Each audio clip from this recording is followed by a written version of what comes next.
Rolling through the sand like a thought in disguise. The scarab spins truth where the cosmos collide. Energy whispers, it never says goodbye. The Beatles crawl, the Beatles rise. Go to AmericanHealer.website now. Get the tools for health and inspiration the way God intended. Sort of burst the chaos, yet the chaos rise. My name Beatles, Beatles, Beatles, over and over, spinning the world in the grip of their shoulders. Beatles, Beatles, Beatles, under and over, rolling through time till the blackness is sober. The heat fades lower, the order begins. A stillness so perfect it hums from within. The void sings softly, entropy takes a bow. In the shadow of silence, the scarab knows how. The second law is dancing, feeding life through decay. The third law holds the promise that the stillness will stay.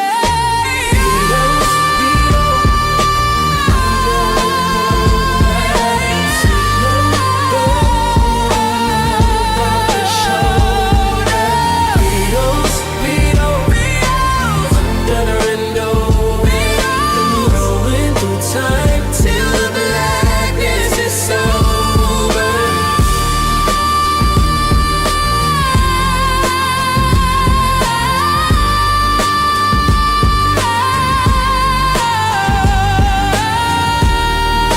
Go to AmericanHealer.website now. Get the tools for health and inspiration the way God intended.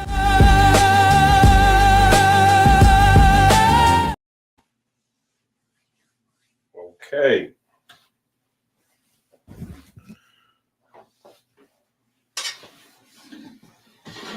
I feel like now we could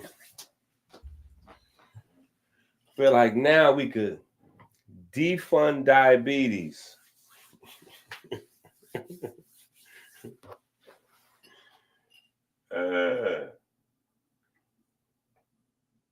I appreciate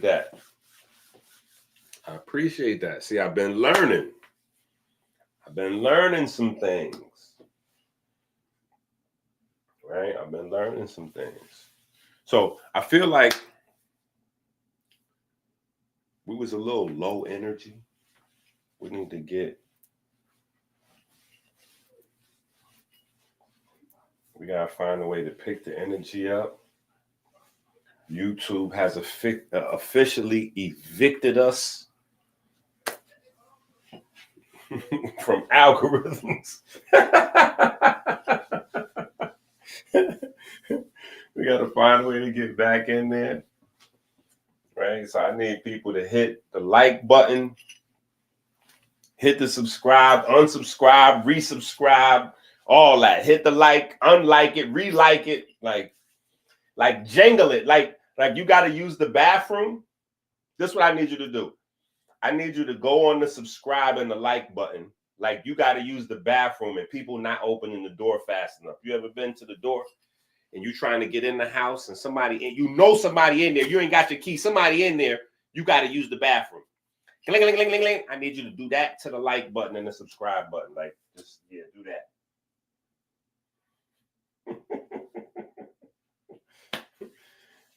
Let me see if we can share stuff today. Let me see if we can share things today. How you doing and all that, YouTube? StreamYard. How you acting today, StreamYard? Nope. Still disrespectful. That's crazy.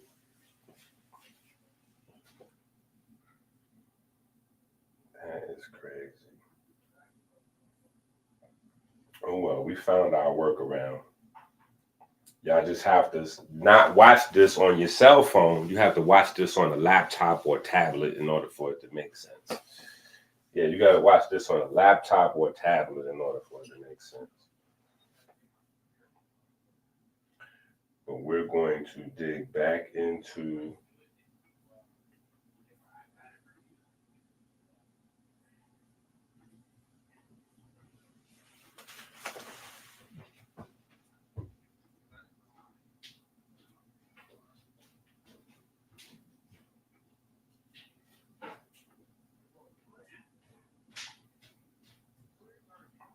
there we go.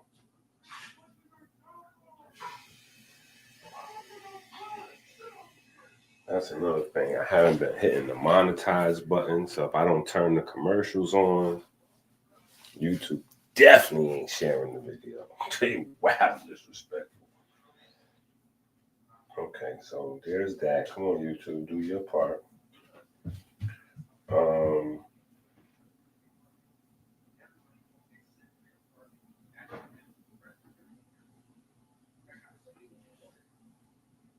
Okay. All right, so we're going to go back into this.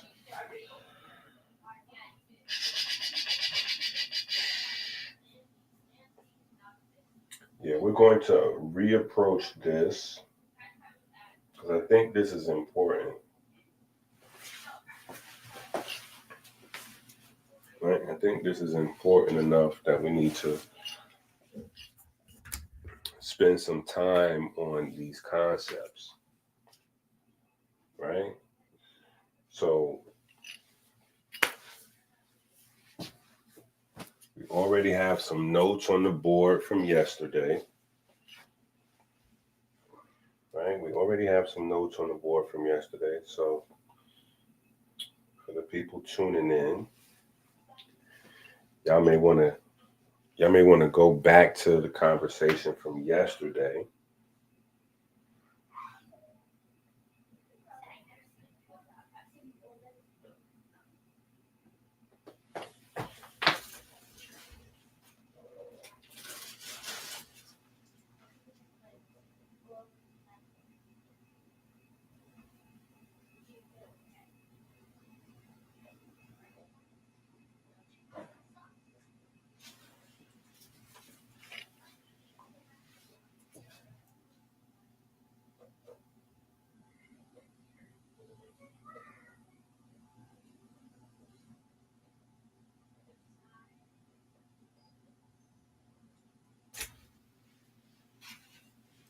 Okay.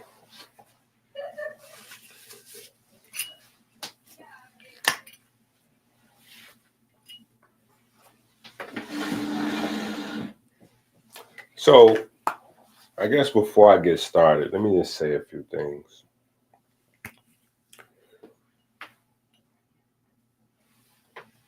The term geometry, right? The term stop running in the hallway. The term geometry has different levels to it, right? And there's a secret aspect to it.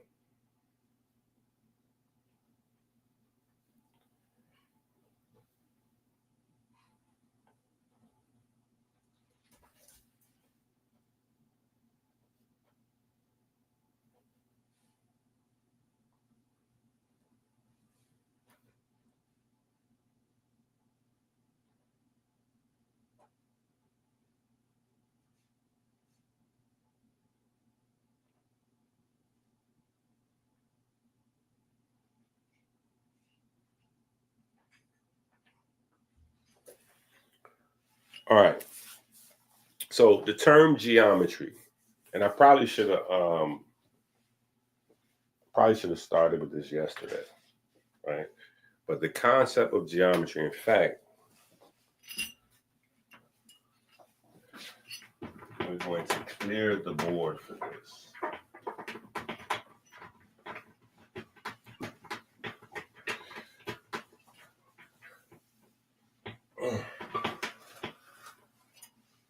Now, this concept of storytelling, I don't know if y'all know this. Well, y'all probably don't know, right? But masonry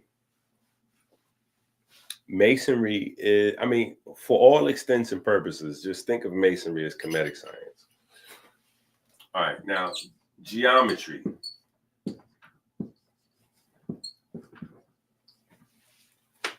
Right? Geometry has a couple of different levels to it. Right? Geometry has the surface layer. Right? And I have to say this so that way we have a better context when we're going through the book, the material, even when we're having a discussion. Right?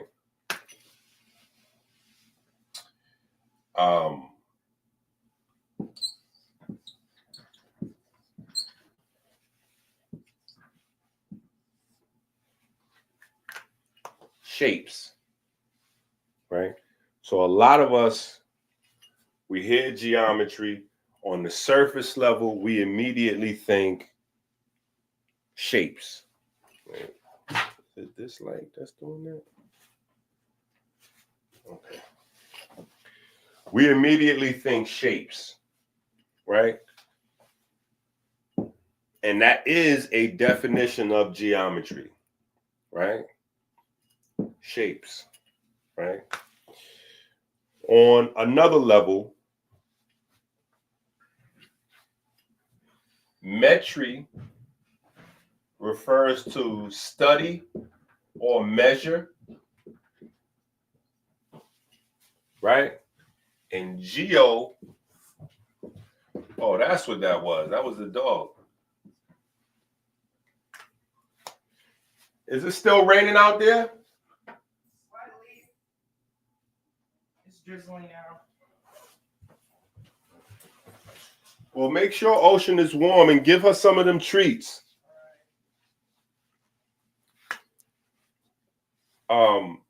So on another level, geometry can refer to the measure or the study of the earth.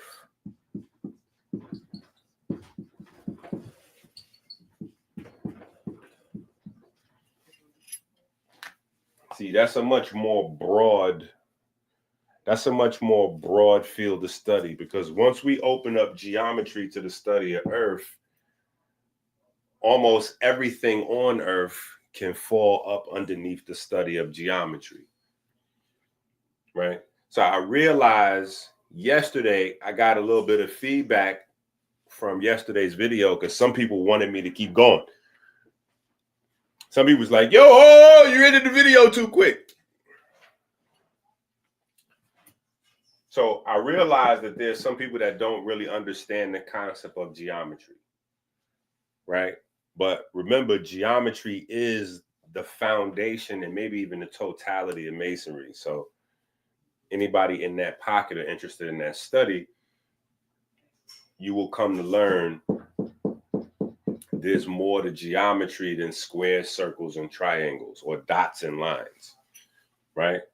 So you can separate the two: geo, study of measure of earth, right? You can also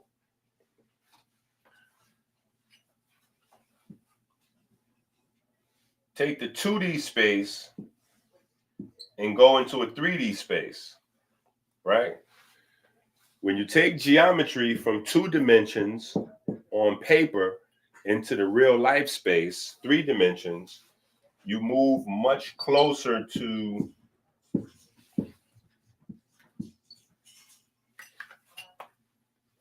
Einstein's formula. All right. That is it for that marker.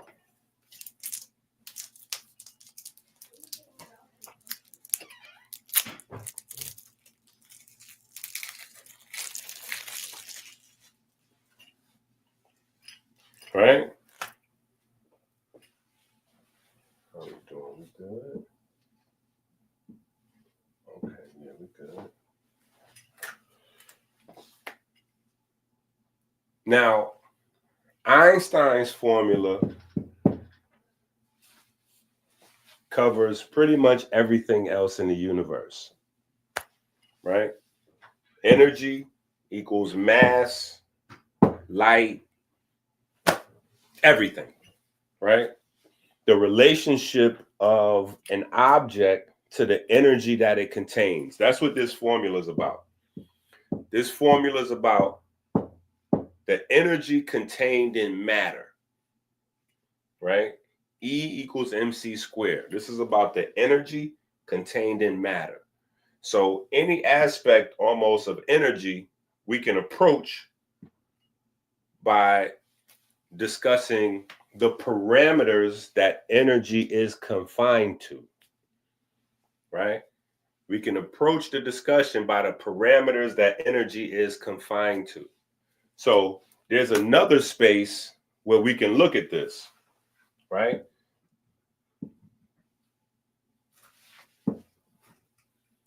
What is up with my marker? I think something from this side, man, got to it.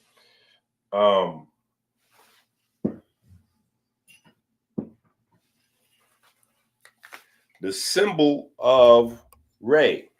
Remember, two symbols. One a standing wave and one a resonant wave cavity, right? When we talk about bound waves,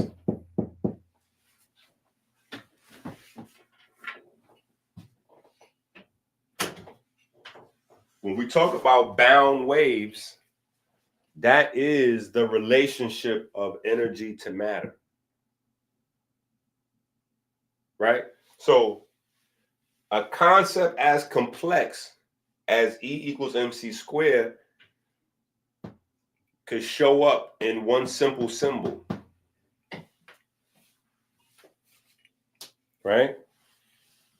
One simple symbol can encompass a very complex equation and more, right? Because again, energy to mass and matter is about the confinement of waves or bound waves, right?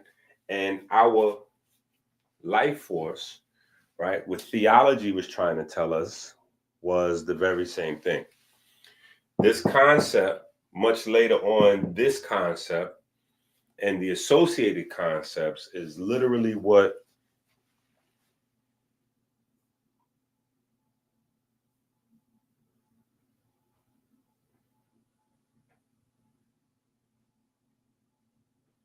shout out to Rudo.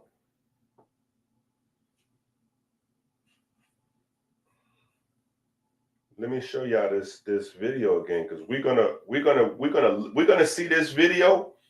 We're gonna see this video so many times. I want y'all to be able to use this video, this 3-minute video as a teaching tool, back pocket. You can watch this with your people, bop, bop, bop, go nuts and break it down.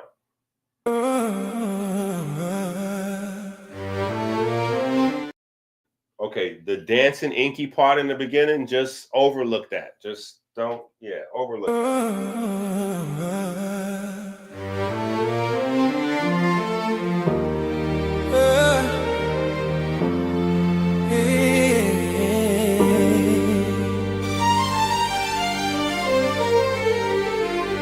Rolling through the sand like a thought in disguise.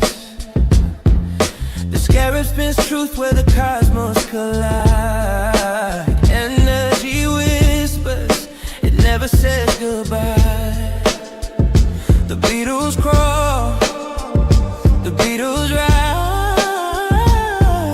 Go to AmericanHealer.website now. Get the tools for health and inspiration the way God intended. Sort of burst the chaos, yet the chaos rise. My name Beatles, Beatles, Beatles, over and over, spinning the world in the grip of their shoulders. Beatles, Beatles, Beatles, under and over, rolling through time till the blackness is sober.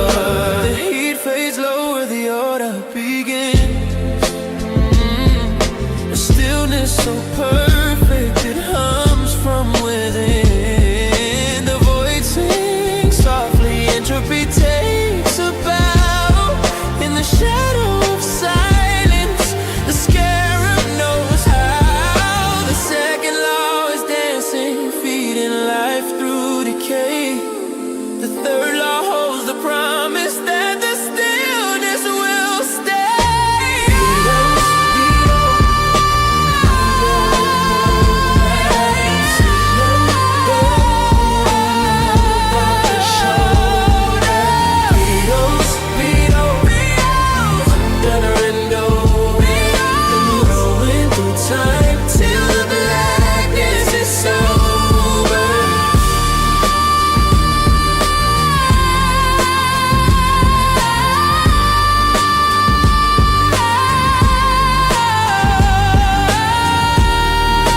Go to AmericanHealer.website now. Get the tools for health and inspiration the way God intended.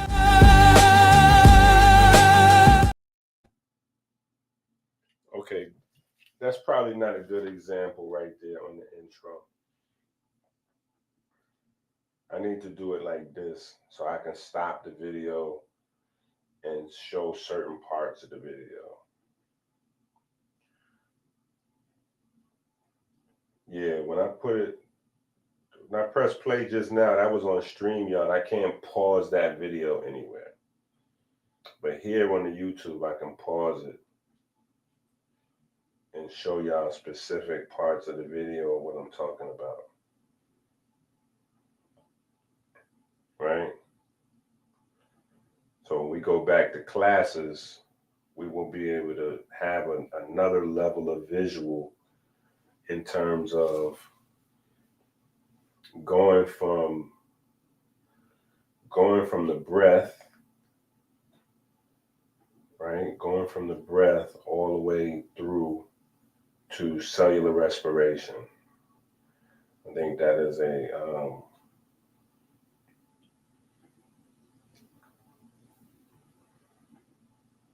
super powerful visual tool to be able to make the information make a lot more sense.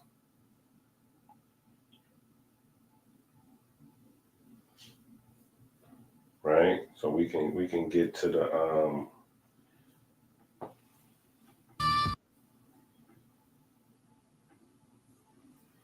the part where it makes. Now here at the end here, this is where the water molecules and the ATP combine to produce your light and kinetic energy, which I don't really think there is a such thing as kinetic energy. I don't really think there is a such thing as kinetic energy. I don't think that. I think that is an adjective. I think that is descriptive. I don't think that's actually a real thing. Right? Because you have potential energy and kinetic energy. So ATP is described as releasing kinetic energy, right? But it's only really kinetic energy when it transforms potential energy somewhere else.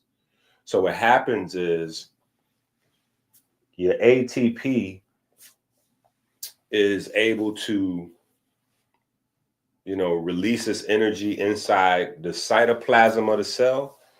It's also able to bind to proteins and release the energy directly into a protein. And when it does that, it transforms, it allows the protein to work, whatever that is, right?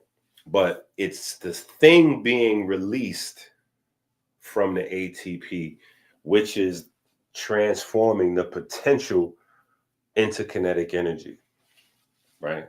I think just saying kinetic energy leaves something on the table, right? But my point is,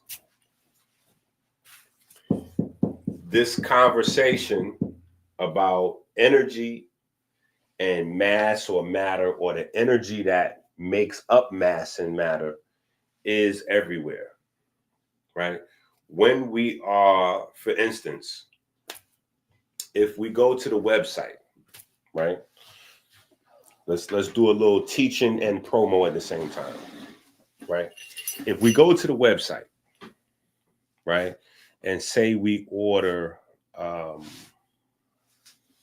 if we go to the website and we get some bitters, right?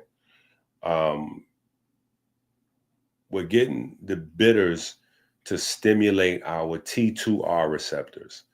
We have T2R receptors from our tongue all the way into our heart, literally into our heart. Those bitter receptors correspond to a different type of activation of the NRF2 system and for the agonist stimulation, for agonist hormesis, so to speak, right? So all of these things require a transformation of matter and mass to energy, and then backwards, right?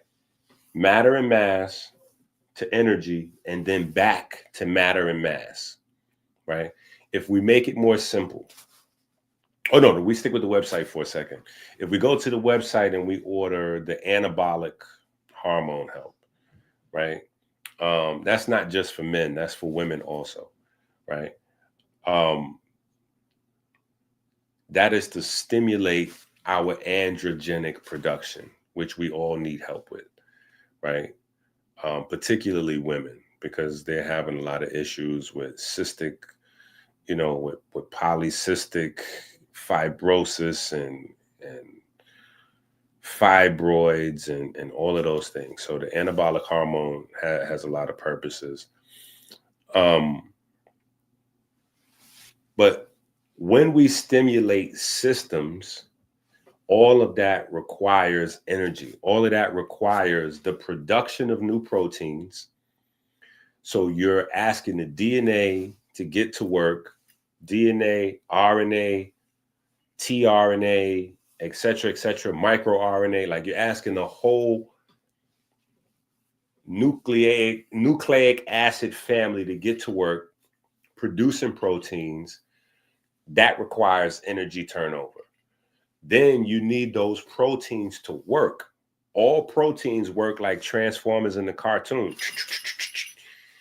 Every time there's a transformation, that requires energy, right? So even when amino acids form proteins and they go to their secondary, tertiary, quaternary structures, all of those steps require energy. Once they're fully formed, and they're going to be enzymes, hormones, pigments, peptides, whatever they're going to do, that job requires energy. When we get to the energy side, you're talking about unlocking the energy in mass or matter, right? That's where we get to fats and sugars. That's where we go beta oxidation, Krebs cycle, mitochondria.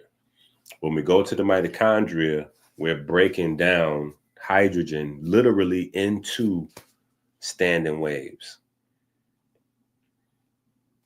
Now we are literally electrons, protons, right? And now we're in the pure energy space. Electrons, protons.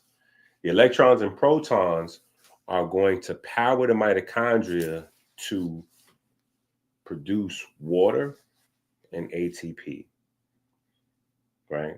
The water in and of itself is pure energy. The ATP is stored energy that's activated by water, right? Hydrolysis, right? Hydrolysis,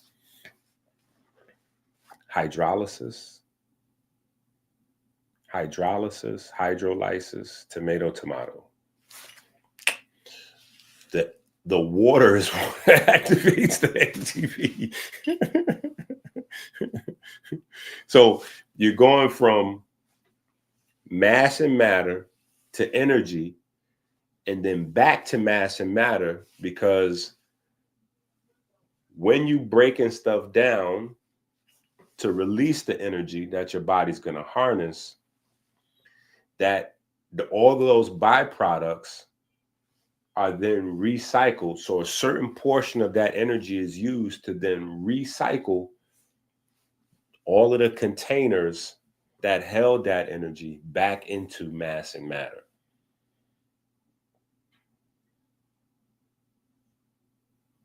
Because you also need your standard amino acid production for your standard protein maintenance, right? So your non-essential amino acids come from this pure energy production, right?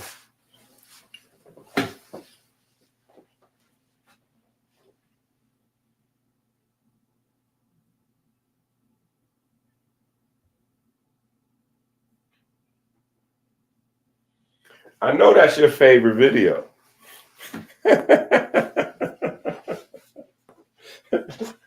I know that's your favorite video. Right? So E equals MC squared. I don't know what they was doing in here. When I came in here to start this video, I seen my little ones running, sneaking out of here. And now it's like goggles on the floor. Like, what could they have been doing in here with swimming pool goggles? Like, what were they doing in here? Anyway,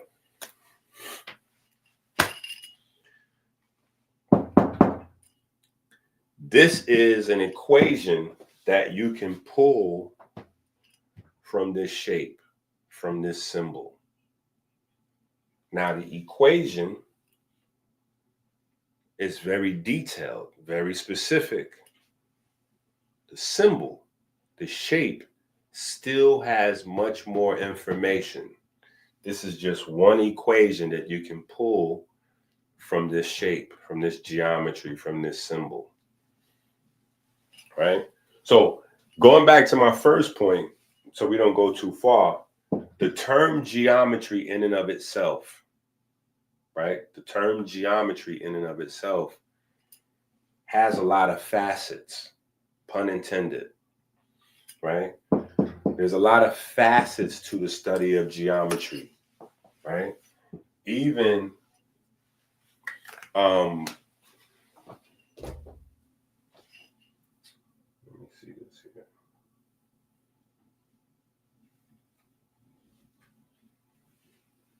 There's actually, let me show you how this.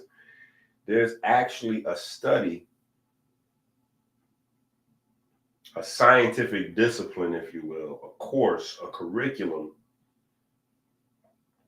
called molecular geometry. Let's see what we have here.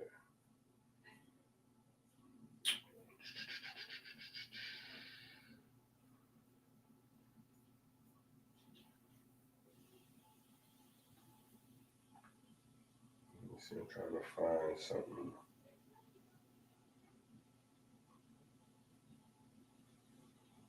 Trying to find something to give us like a nice little simple, quick breakdown.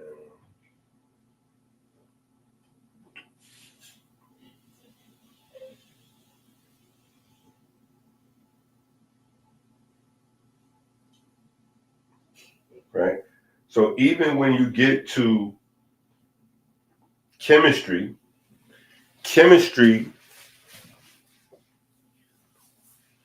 is based, the study of chemistry is based in geometry.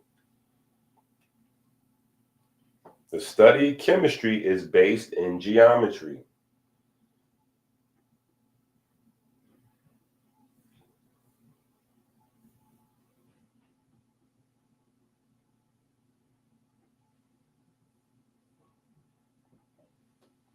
So there is a lot of different aspects of geometry outside of just shapes.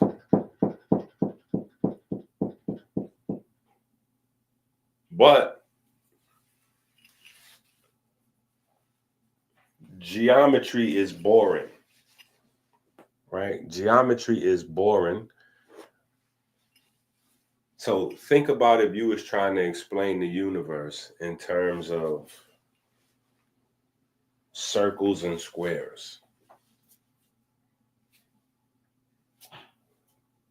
How could you hold the attention of children or just the masses of people, right? You always get the people who have an application for that information, and so they'll be open to learn that or listen to what you have to say. But for the masses, they're not interested in that. For the masses, they're not interested in that. You're going to need to put some character. You're going to need to put some humor. You're going to need to add some fear, right?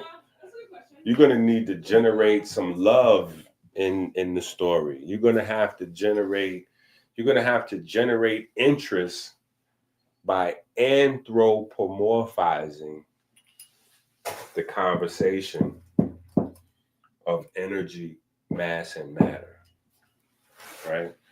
So for me, it's no coincidence that the most famous equation in all of science comes from a Jewish guy.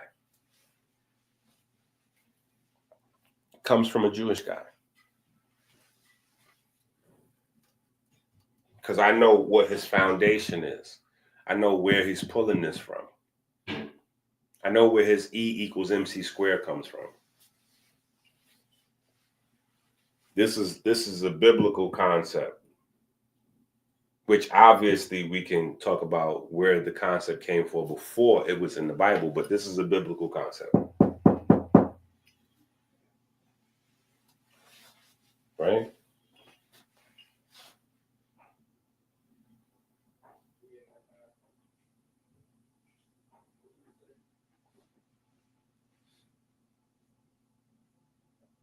All right, so let's get back to the book.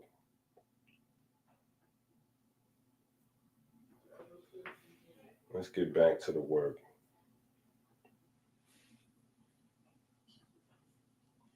All right, so an equation is not the thing itself. An equation is a precision statement describing a thing. A narrow description that captures one aspect of how matter or energy behaves under specific conditions. Like an adjective, it qualifies reality. How fast, how strong, how curved, how likely. When physicists write an equation, they are freezing a small slice of behavior into symbolic form so it could be calculated and repeated. The equation is therefore a compression of reality, not reality in full, right? And again, the best explanation I can give for a wide variety of reasons is music versus music, right? Music, right? Musical notes,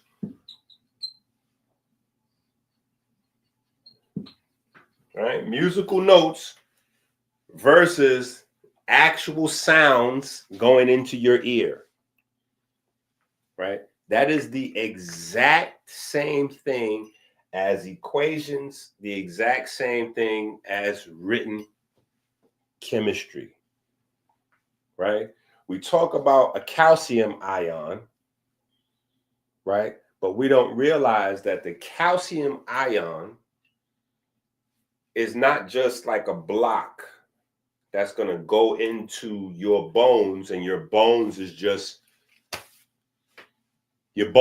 like a brick building made out of bricks that are called calcium. No, the calcium is a little tiny electric field. The calcium is a little tiny electric field because remember, calcium is what? What is calcium on the periodic table? Right, what is calcium on the periodic table?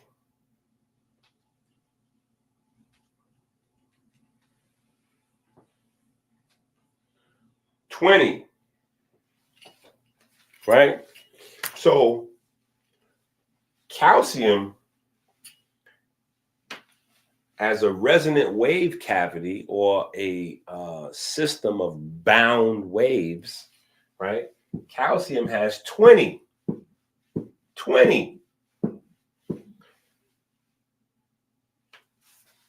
bound waves. Calcium has 20 bound waves, right? And those bound waves create a very specific instrument. When light hits that instrument, it has a very specific vibration. That is what your biochemistry is made from. It is all waves.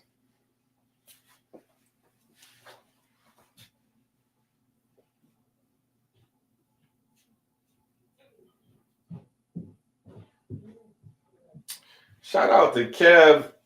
Kev, you just got us a little boost. I don't know what you did. You got us a little boost. We boosted up a little bit. We got about 10, 15. No, not 15. We definitely got about 10 people. So we got to appreciate Kevo for coming in, reposting the stream. If you have not reposted the stream already, come on, people.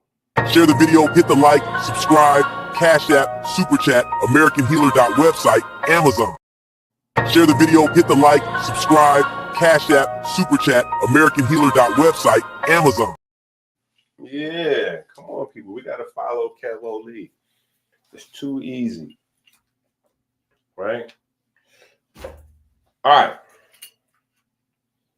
But we got to keep that in mind, these basic concepts. And we've been discussing that since that very concept since. So this is not new, right? If you don't have this book, go to Amazon, add this to your cart and check out, right? I'm just giving you examples. I'm not even sure if you can see right here what this says right here. Right? Right here, this says sheet music. Sheet music. This is the lymphatic immunity book. If you don't have this book, go to Amazon, add this to your cart. You know the rest. Add this to your cart, check out. Right? But we've been having this conversation because it's one of the most important aspects to get in terms of health, in terms of biochemistry, right? We have to understand that chemistry, when we're talking about food, when we're talking about nutrients, when we're looking at chemistry, when we're looking at equations, none of those are the actual real thing. None of those are the actual real thing, right? They're a proxy, right? They're a proxy for the real thing, right? When you're talking about vitamin D, for instance, right? Another thing, AmericanHealer.website. Go get your vegan vitamin D, right? At AmericanHealer.website. Vitamin D regulates cholesterol, calcium, and iron, right? That's baked into the name of vitamin D. Cholecalciferol. Cholesterol, calcium, iron.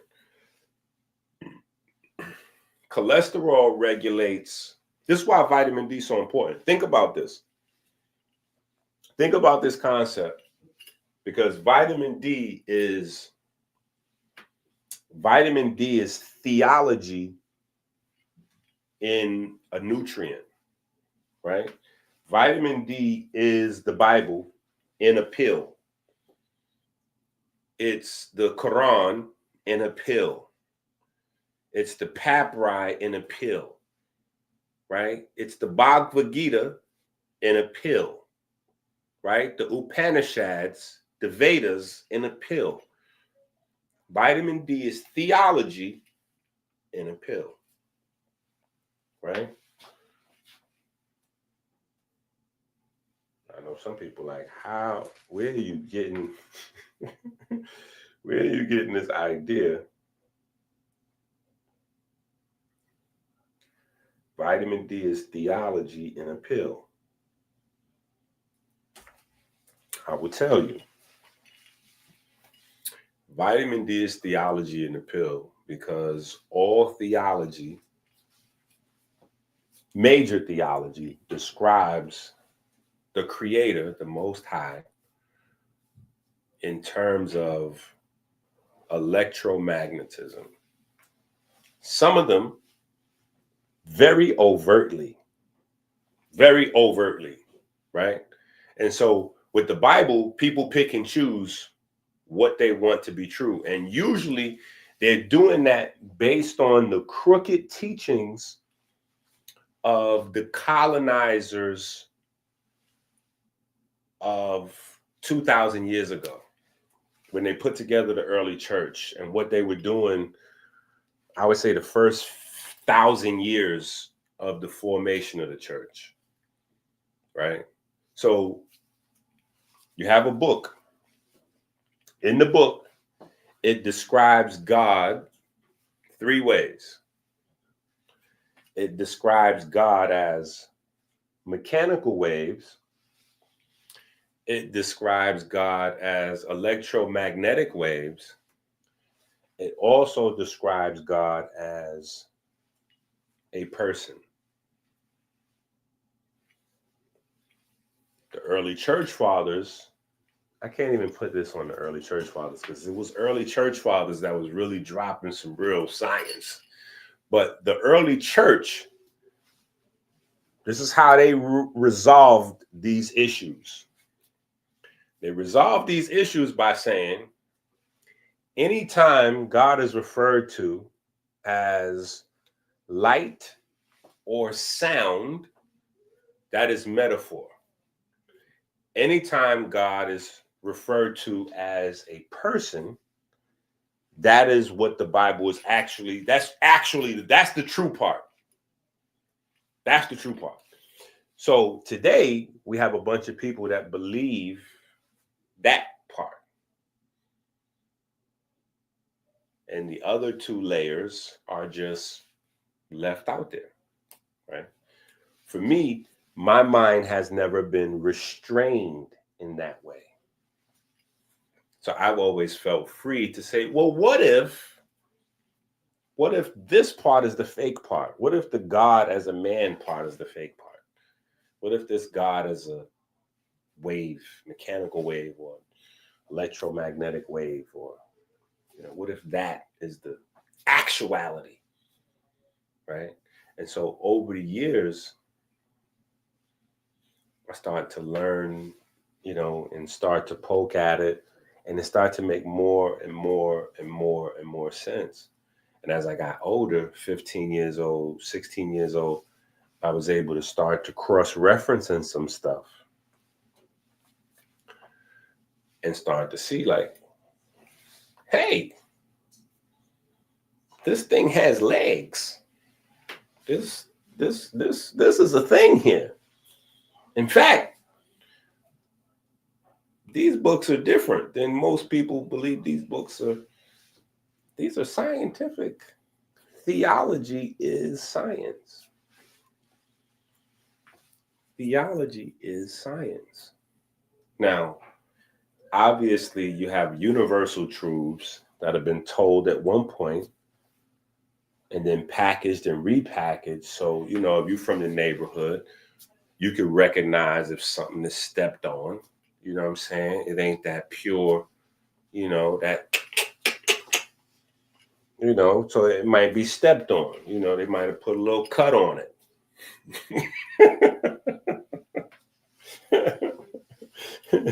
They might have put a little cut on it. You know what I'm saying? But as a student,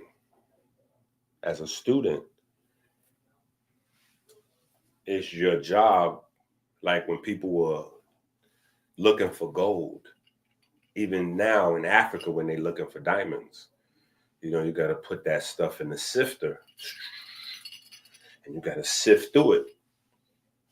You got to sift through it because you're going to have gold nuggets in there if you don't sift through it that you're going to throw out, right? Or like Taj Tariq, so you're going to throw out the baby with the bathwater, right? You don't throw out the baby with the bathwater, right? So we got to get this concept of storytelling down pat, because this is how we get from the storytellers to theology to religion to modern science, in that order, right? Because first you just had storytellers. Today's religions didn't exist yesterday. Today's religions didn't exist yesterday. Think about it. When Muhammad is in the cave and the angel Gabriel is supposedly telling him the Quran, Muhammad is not a Muslim. He's not a Muslim. How could he be a Muslim? Muslim starts after he dies. Islam starts after him.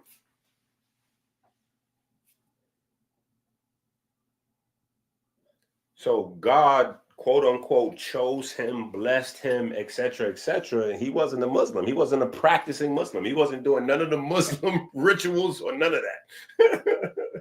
Right? If Jesus was running around teaching people, he's not teaching people the Bible, because it didn't, there's no New Testament at the time that Jesus is, quote unquote, supposed to be running around teaching. Doesn't exist. So you got to think to yourself, Muhammad wasn't Muslim, Christ wasn't Christian. Right?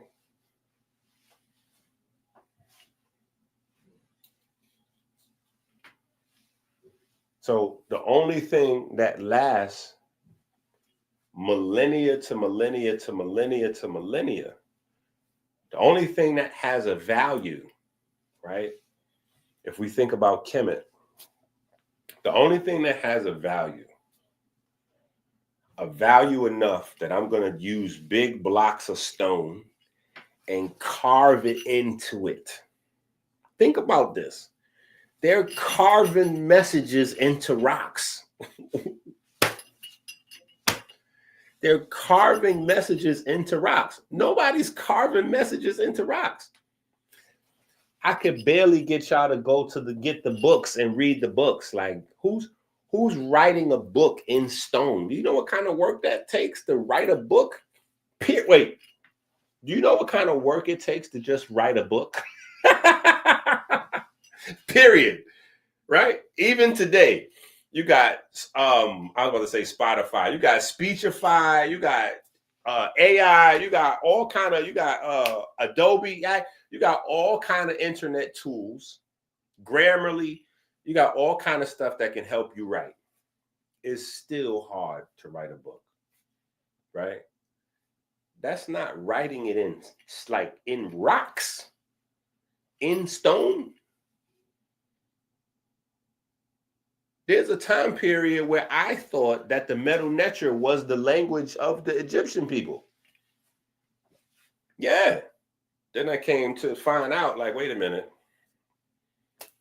The Medu Neter is not the language of Egypt. Then I find out there is no such thing as ancient Egypt.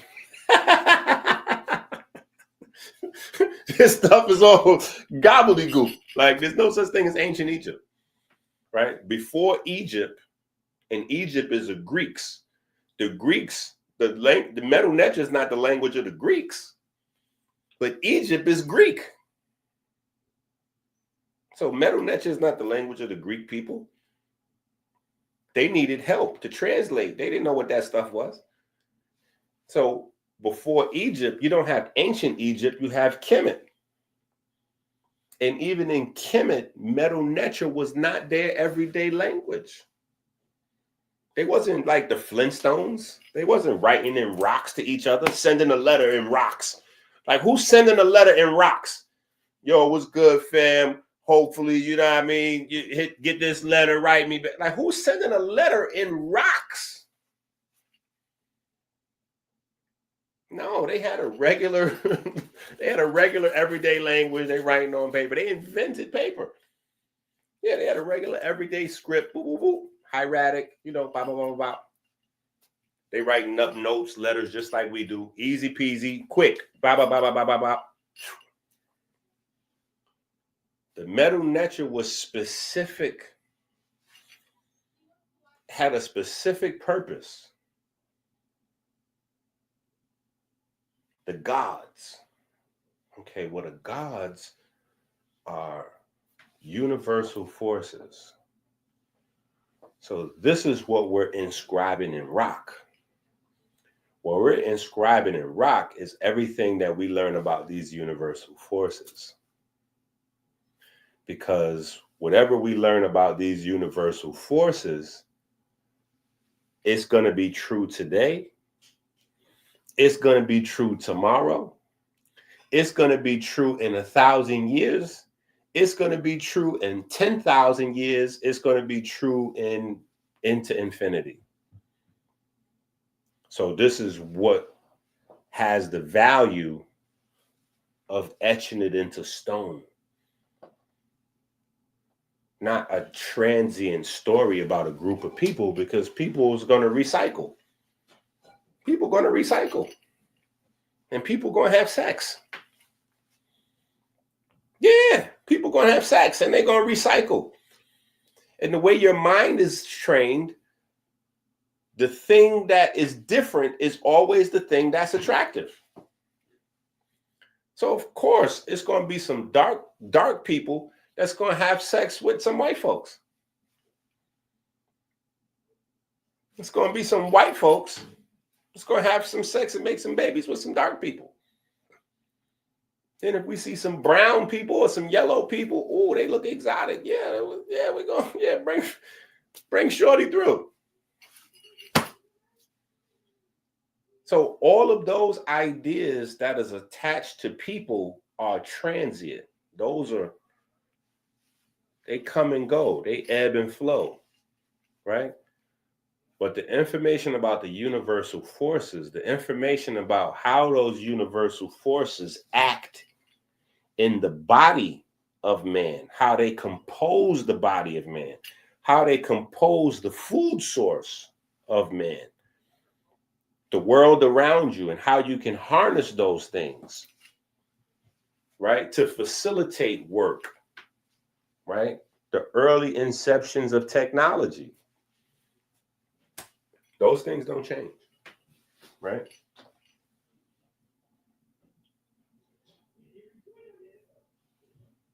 Facts. That's a good way to put that. So much history, so little time. That right there, I'm going to write that down. I think I'm stealing that. Yeah, I'm stealing that. I like that. So much history, so little time. Yeah, see, I'm back like how I was when I was a teenager. When I was a teenager and I was in my rap bag heavy, I had a pen on me always. And I'd just be writing down, find a piece of paper on the garbage, a receipt, a brown paper bag, anything, right? Oh, yeah. Put that in my pocket. That's going to become a hook, a bar, a song, a title.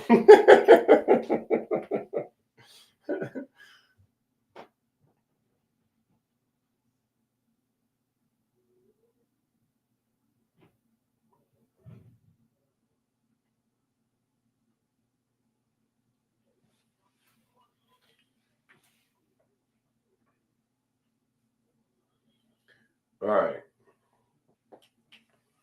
So this is how we get from the early storytellers, right, to the people who are no longer. So we go from the early storytellers who are telling stories about the universe and the world around them and what they understand about nature, right?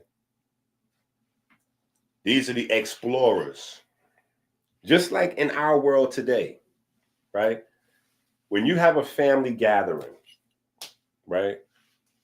Or even online, the people who tell the best stories are the people who have had the most problems, the most trouble, because those are the people who went out and experienced the world, right?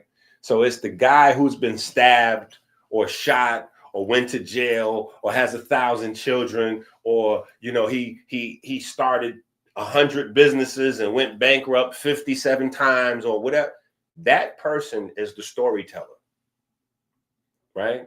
When they tell their stories, people retell those stories, and the stories, if they're good enough, and not good enough in terms of entertaining enough, but if they have enough reality in the story where they can resonate with the people, the stories outlive the person telling the story, right? When we're talking about stories about the inception of the universe, those stories, once it get past the explorers, the original scientists, those stories now become theology, right? The first group of people who are experimenting, who are studying, figuring stuff out, sharing the stories, and then retelling the stories, anthropomorphized to the family, like sharing the info with the family, it's research. Stories, it's just the griot, right? Later on, after those early generations are gone, now this information's coveted because the people who have the information don't know how the information was obtained. The people who obtained it are gone. They just have what's left, the record, oral tradition, till they get like, no, we got to write this stuff down.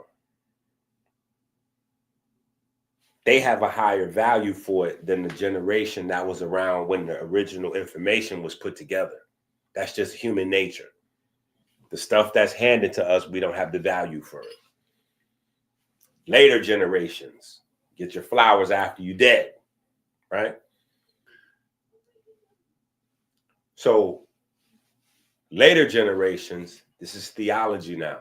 This is a course of study, right? Now you have the ability to measure people who study and who live out the studies versus the population and groups of people who don't follow these studies. They don't pay attention to these studies. They don't incorporate these studies.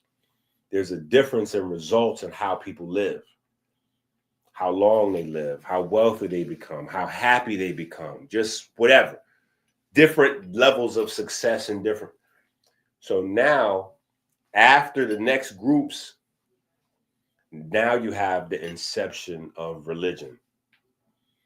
Now the theology becomes religion, right? And when it becomes religion, it's culture. It's widespread culture, right? And widespread culture has rituals that the people who are practicing it have no idea what it is. Because these people are not a part of the theology group, and they're not a part of the first people who actually obtained the information where it was science and research, and they were encoding science into stories. They don't know why they're doing these things outside of the fact that I'm a Seventh-day Adventist, I'm a Catholic, I'm a Jewish person, or, we don't eat pork because my moms and my pops, they was following Elijah Muhammad. They was Nation of Islam. So we Scientology or whatever it is, right? You have your rituals, right? But you don't understand the ritual. So that goes on until you get to the next generation, and the next generation bucks. They buck the blind ritual that they don't understand. They have questions about it. First, they're curious, and they start to ask their elders, mom, dad, uncle, whoever. They don't have answers. Then they ask the religious leader, the imam, the rabbi, the pastor, right? They don't have answers. So now what they do is they throw away the system because they've decided that answers do not exist. They decide that answers do not exist because the people they have asked for answers don't have them. But those two things don't equate. Just because the people you ask don't have answers don't mean that answers don't exist. And like my father told me, if you're looking for a book and that book has not been written, then that means it's your job to go and write that book. If you're looking for some information that's not out there yet, it's your job to go do that research. It's your job to do that study. And that study may take you a year, 5 years, 10 years, 50 years to get to. That's what you have to get to. That's the beauty of reading books, because you can read a person's life work, in a matter of weeks, months, or years, and assimilate whole lifetimes worth of information, literally within, like I said, weeks, months, or years. So this is where we get to the organization of the rebut, right? You get the organization of rebut. So now you get a religion out of no religion. You get the people who have rejected culture, and they make a culture out of rejecting culture. So now you have atheists, and atheists are a religion. Even though they would tell you that they're not, atheism is a religion. Atheism is a religion, right? So now you have a religion. Now you get a culture out of atheism, which is modern science. Modern science. Modern science is the culture. It is the ritual, the culture, the practice of atheism, right? So that's why there's such a strong clash between science today and people who have religious ideas, because the people who have the quote unquote scientific mindset, they don't realize their origins come from theology. They don't realize the people who gave them their equations, their biggest jumps. Newton was not an atheist. Darwin was not an atheist. Einstein was not an atheist, right? The people who made the game-changing fundamental discoveries were not atheists. You have a handful. You have a handful of atheists, but those would come later in the 1900s, right? But originally, all of the precepts, right? Observation, right? Experimentation, documentation. Those things don't come from atheists. Those things come from the people who created the papyri, right? Documentation, experimentation, all of that, observation, all of those, that comes from Kemet, at least what we have today. That all comes from people who were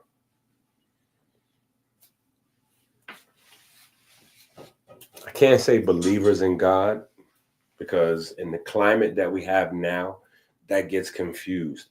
And so people think that the Kemetic people believed in God or gods in the same way as somebody today does, which is not entirely correct. Right? So when you're talking about intelligence, right, which is the marker, that is the difference between today and yesterday, right? Yesterday's world, they believed that energy had its own inherent intelligence. It carried information.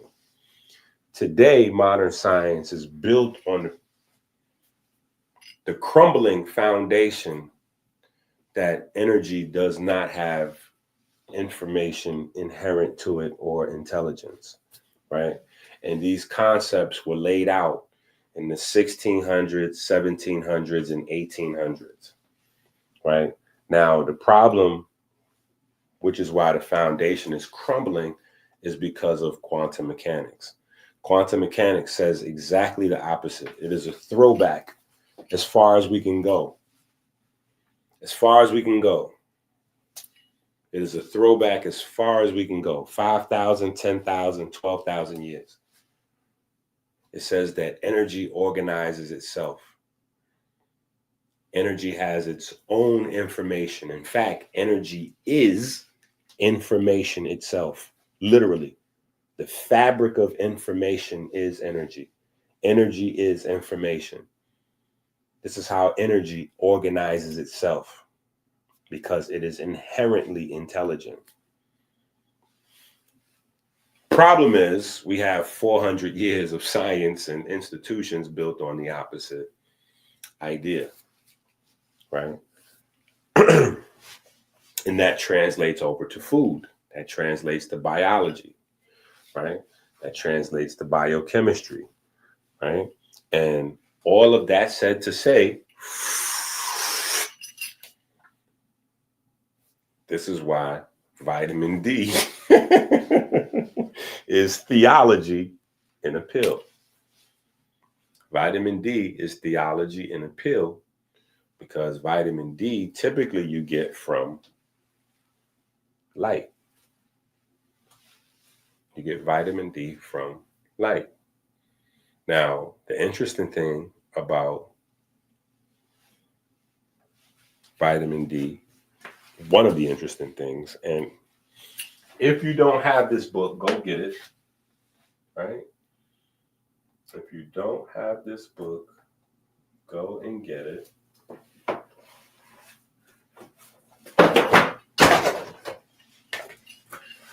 Ah.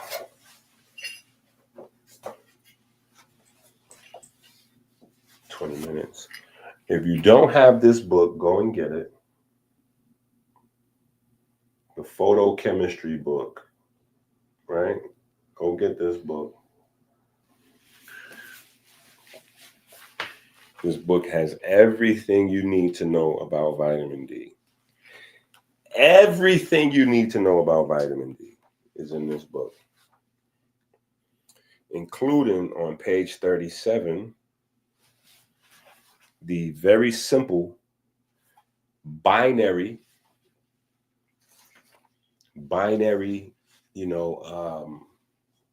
transformation that starts the process of producing vitamin D from cholesterol, right?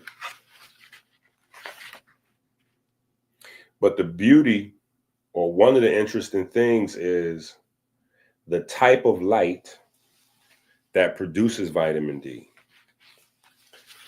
It's not visible. It's invisible. You can't see it. You can't see UVB.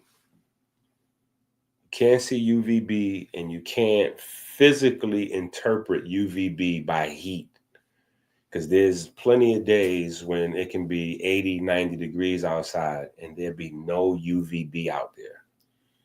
So even though it's hot outside, even though you're outside in the sun, you're not creating any vitamin D.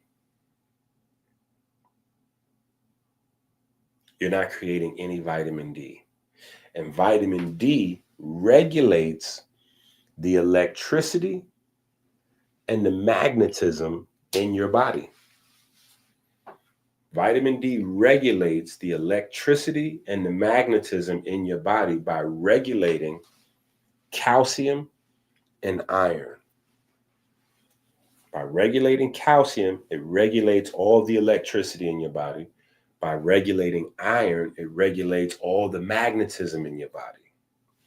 By regulating cholesterol, it regulates the hormones and even most of your organs. So literally, it is a conversation you're having with the sun, with a star. Your body is literally locked into a conversation with a star that's supposed to go on every day.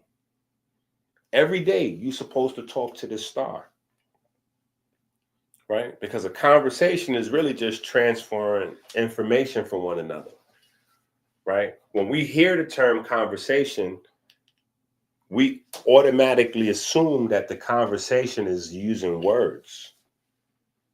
But that's kind of stupid, right? That's kind of stupid nowadays, right? Because we have conversation on text message, right? We have conversation on instant messenger, right? We have conversation on Apple Messenger. We have conversation through DMs. We have a conversation in the chat, right? We have a conversation via email. We don't actually have to exchange words or sound anymore. So when you think about vitamin D, you realize you never did. Right? It's information exchange. And it's vital. Because if we ignore the star, we die. If we ignore the star, we die.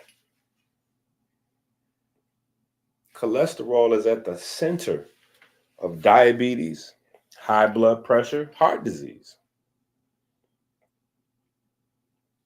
Right? This is why we developed Inky's laws of metabolism, right?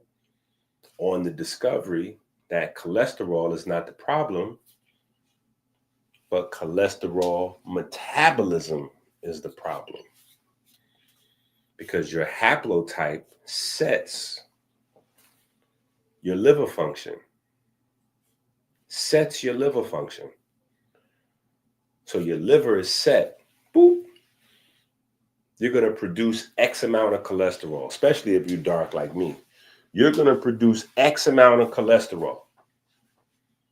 And so if you don't convert that cholesterol to other stuff, testosterone, this one, that one, vitamin D, if you're not converting this cholesterol, you're going to have high levels of cholesterol. Grand opening, grand closing, because you're no longer living in a place where you have a constant conversion of cholesterol without you thinking about it. See, if I still lived, well, I never lived in Haiti, but say I lived in Haiti, right? I would constantly be getting UVB year round. So I would never have to think twice about my cholesterol because my cholesterol would be constantly being converted into vitamin D and other byproducts. But living in Michigan, living in Philly, living in New York, I have to make a conscious effort, right? And I have to remember that even if I get vitamin D, right? Even if I go to the website and get vitamin D, take vitamin D, taking vitamin D gives me the benefit of the nutrient, but it doesn't give me the benefit of the transformative process. I'm going to need y'all to hear that. Taking the supplement of vitamin D does not give me the benefit of the transformative process. Y'all better study these books because y'all not reading enough. Right? That's why the subtitle to this book is Inky's Law of Metabolism. Right? We started the laws of metabolism in this book. Right? Wait, what are you talking about, Inky? I don't even understand what you're saying. Even as I'm hearing you say it, I don't understand what you're saying. What I'm saying is, your body makes cholesterol. Let's do it once. Let's just piecemeal it. So let's make it as simple as possible. Your body makes cholesterol, right? Forget about the cholesterol you eating from your chicken and your woo-woo-woo. Forget about the meat for a second. Forget about diet. Your body makes cholesterol. Your body makes a certain amount of cholesterol. One of the ways that that cholesterol is utilized is it is converted into vitamin D.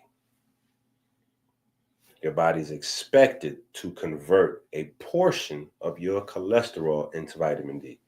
Now, there's a portion of cholesterol that's supposed to be converted into new cells. There's a portion of your cholesterol that's supposed to be converted into hormones, right? But for now, we'll just stick with the vitamin D, right? There's a portion that's supposed to be. If you don't get any UVB, that doesn't happen. So that cholesterol is unconverted. It just sits there and builds up. It just sits there and builds up. Now, if you're recognizing that you need some vitamin D, blah, blah, blah, you go to AmericanHealer.website, you get you some vitamin D, boom, ink, I'm good. I'm getting the vitamin D from the website. All right, we're straight. You still have the cholesterol though, right? You got the vitamin D, so you got the benefits of the vitamin, right? The vitamin D is regulating kidney, liver, calcium, iron. It's doing those things, right? Your bones, it's doing those things.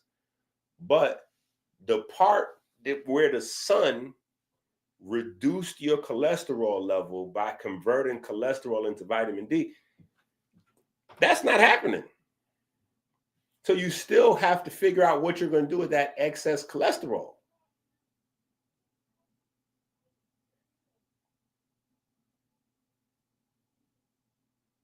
Yeah, there's that. Right? There's that. Now, if you couple that with the fact that usually people who are low in vitamin D is because they don't spend much time outside. Those are usually, not always, because people got indoor gyms and blah, blah, blah, but usually these are people that are not active. They don't exercise. So now the stimulation to convert the cholesterol into hormones is also low. So you don't have the cholesterol being converted by the sunlight into vitamin D, and you don't really have the cholesterol being converted into hormones either, because you're not exercising. Yeah, you're not exercising. You're probably not having that much sex either. So you don't really have any stimulants to convert the cholesterol into hormones. So you have high levels of cholesterol, not because of anything else, but because you are now living outside of the natural way that your body was designed. See, theology is supposed to communicate that, because theology is supposed to tell us about our Creator, what our Creator is, what was the process of creation, how do we fit into the process of creation, how do we maintain the vehicle, right? The driver's, the owner's manual. We're supposed to get an owner's manual. That theology is supposed to provide that. But when we forget that theology is scientific and we get locked into the stories without the actual science, then it becomes a chain around our ankle. It becomes a chain around our mind. It becomes enslavement. Instead of tying us back to the source, it ties us to a prison, because we don't know what this is. We don't know how to use this, right? And then we're stuck operating out here in chaos, right?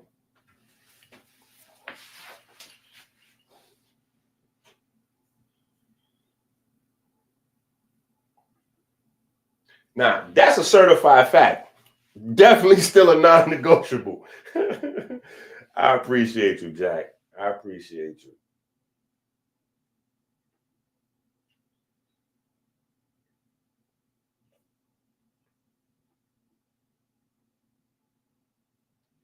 Yeah, see, look, Tika, I got a little button. Hold on, let me hit the button, Tika. Let me hit the button. Share the video, hit the like, subscribe, Cash App, Super Chat, AmericanHealer.website, Amazon.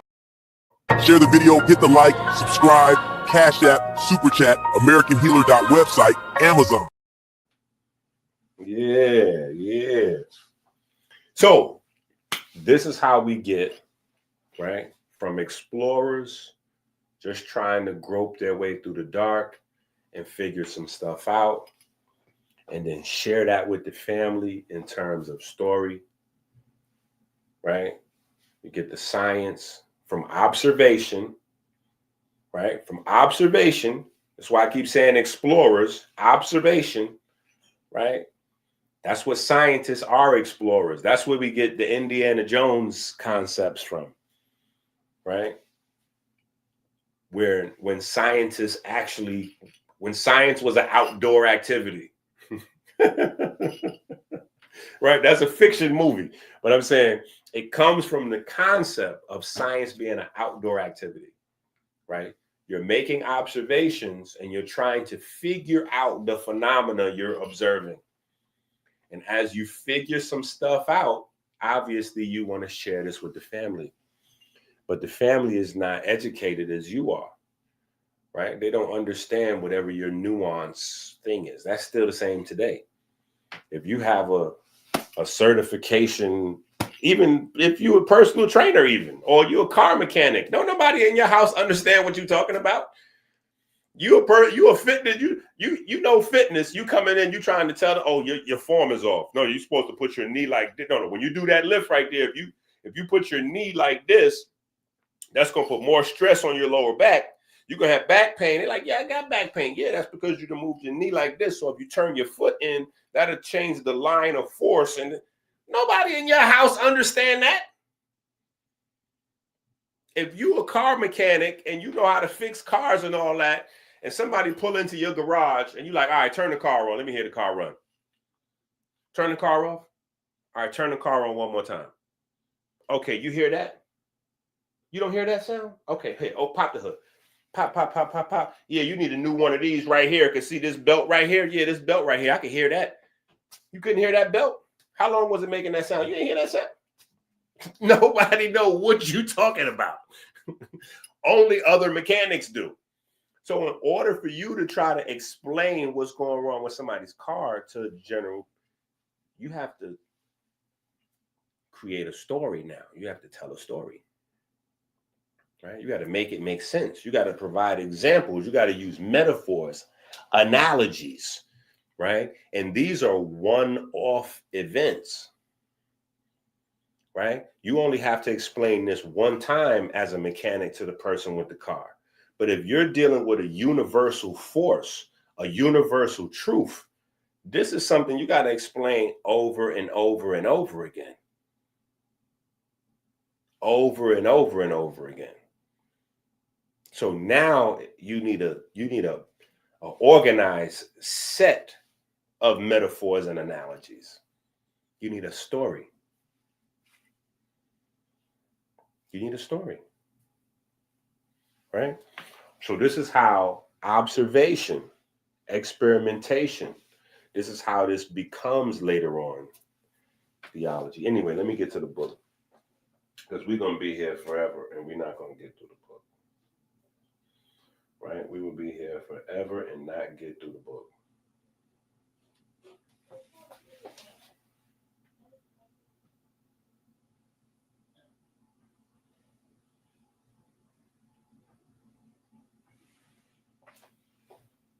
Okay.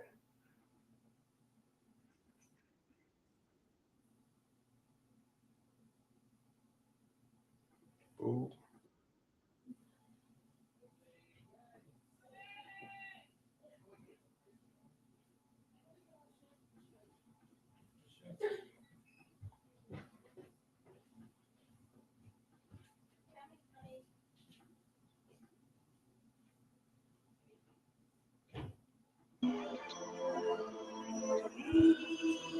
Inky prayer number 2.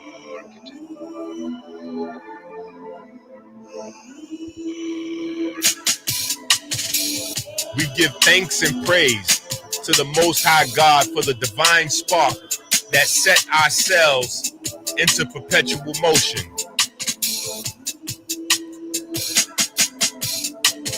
We give thanks for the magnetism of the Most Holy, the magnetism that repels and attracts the ferry boats of light 60,000 miles every 60 seconds throughout our vessels and caves.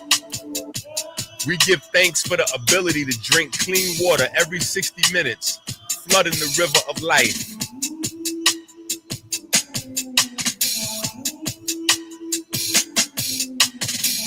We give thanks that sugar has not covered our ferries and turned them into stone. We give thanks that darkness has not covered the riverbanks with calcium and turned them into stone. We give thanks that anger and fear have not turned our almonds bitter, turning our heart to stone.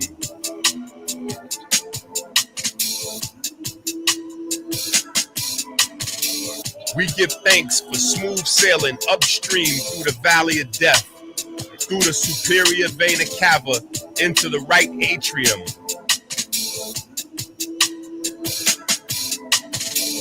We give thanks for smooth sailing around the heart through the corona crown, joining the vortex in the right atrium. We give thanks for the perfect black solar repeater that induces the primary electromagnetic wave, opening the mouth of the Kodesh HaKodeshim. We give thanks for the mechanical wave produced when the mouth of the Kodesh HaKodeshim closes. We give thanks to the ray wave, reflecting on the semi-lunar valves, opening a pathway to the vineyard. We give thanks for the mechanical wave produced when the lunar gate to the vineyard closes. We give thanks to the Most High God that provides the light and our breath, and the light in our breath. We give thanks for the fine olfactory system that makes our grapes ripe with light. We give thanks for the Jed pillar that provides us with a stable fleet of ferry boats to dock in our vineyard. We give thanks for smooth sailing through the pulmonary vein into the storm of the left atrium. We give thanks for the perfect black solar repeater that induces the primary electromagnetic wave, opening the mouth of the Kodesh HaKodeshim. We give thanks for the mechanical wave produced when the mouth of the Kodesh HaKodeshim closes. We give thanks to the ray wave, reflecting on the semi-lunar valves, opening a pathway into the holy royal arch of the Wa scepter. We give thanks for the mechanical wave produced when the lunar gate into the holy royal arch of the Wa scepter closes. We give thanks for the magnetism of the Most Holy, the magnetism that repels and attracts the ferry boats of light 60,000 miles every 60 seconds throughout our vessels and our caves. Amen.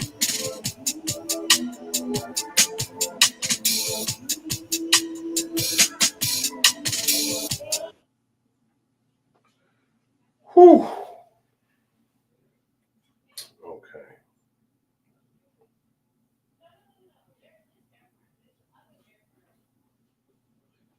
All right. So let's get back to the book. Geometry is the form of matter and energy itself. Before numbers, before algebra, before calculus, reality already existed as shape, boundary, curvature, symmetry, and proportion. A standing wave is geometry. A standing wave is geometry. An orbit is geometry. A membrane, a cavity, a heart chamber, an atom, a pyramid. These are not descriptions of energy. They are energy organized into shape, right? Energy bound in a specific shape. Energy bound in a specific shape means it has a very specific set of behaviors, right? Geometry is the character, the full entity made of many interacting properties at once, right? And this is where you get your origin of scientific mechanism. Parts, and the interactions of those parts. Because geometry holds multiple properties simultaneously, length, angle, curvature, proportion, symmetry, it carries more information than any single equation can. This is why early civilizations could encode deep physical insight without the use of formulas.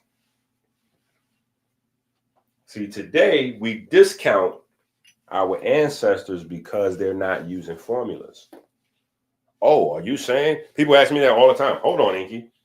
Are you trying to say that you believe that Imhotep? Are you trying to say that you think Imhotep knew Einstein's formula?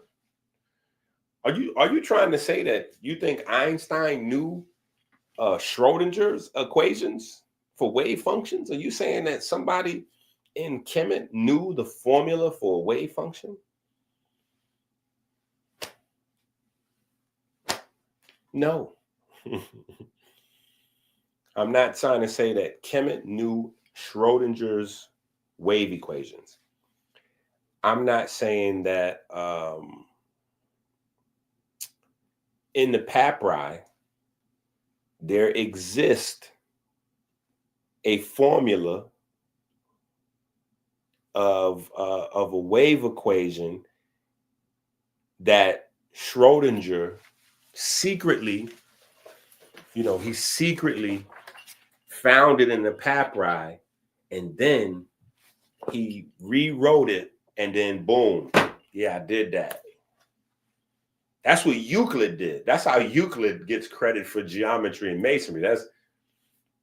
That's not what I'm saying when I say kinetic wave function or kinetic quantum mechanics, or even with the Bible, right? Even with the Bible.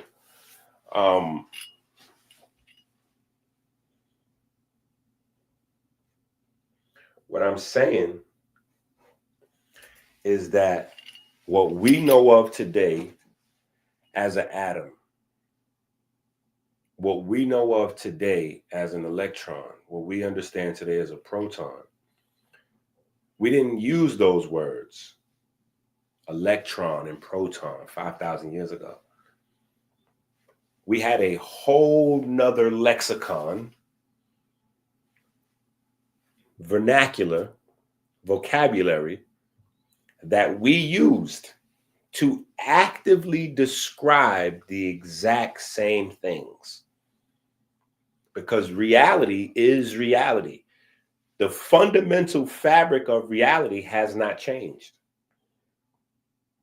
How we are describing has changed.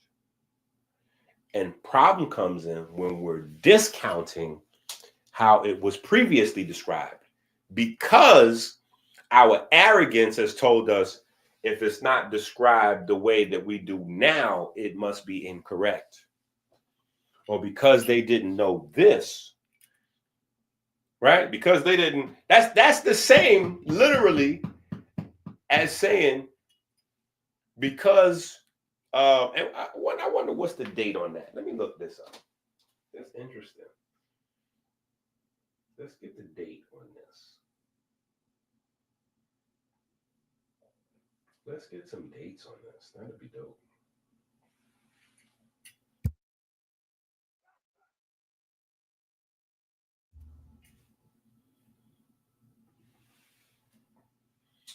When was put y'all in the game so y'all can see what I'm doing. When was musical notation invented?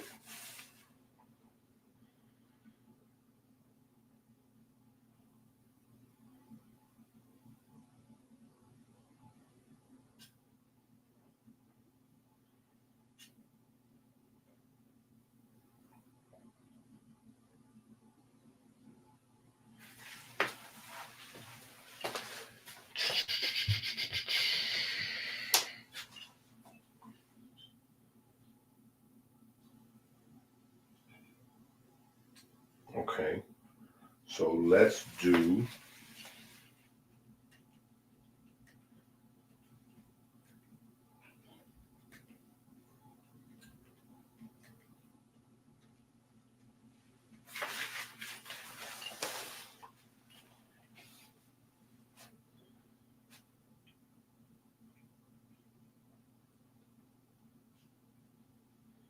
okay. So somewhere around 1,000. Somewhere around 1,000.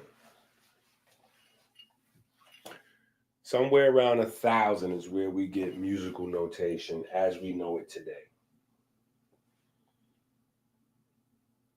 Right? Somewhere around 1,000, the year 1,000 is where we get musical notation as we know it today, which is very interesting. Right? Because it is based on the octave, and we have an ogdode in Kemet.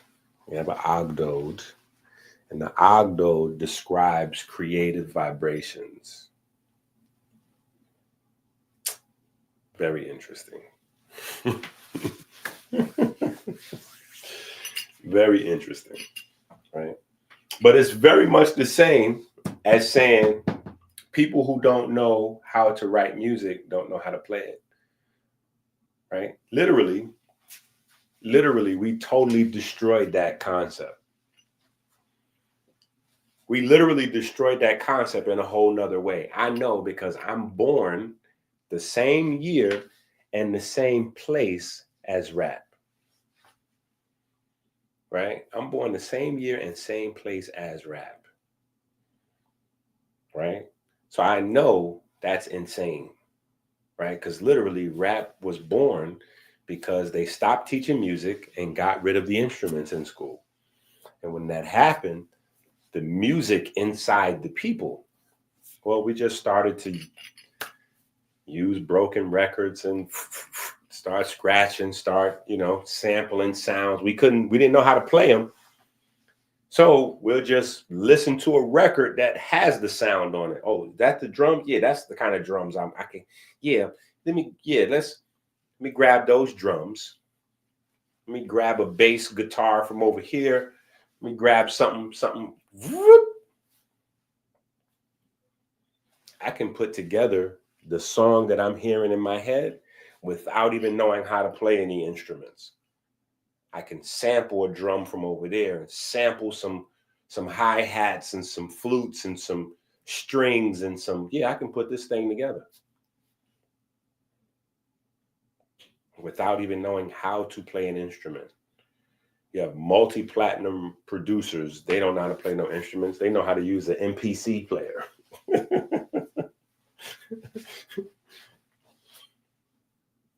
Right? But that's what that's akin to. Saying because you don't know musical notes, you don't know music.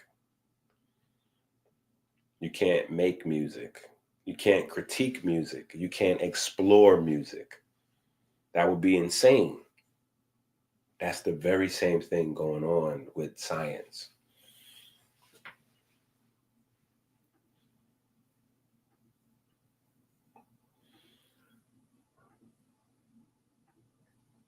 So we really have to break this down.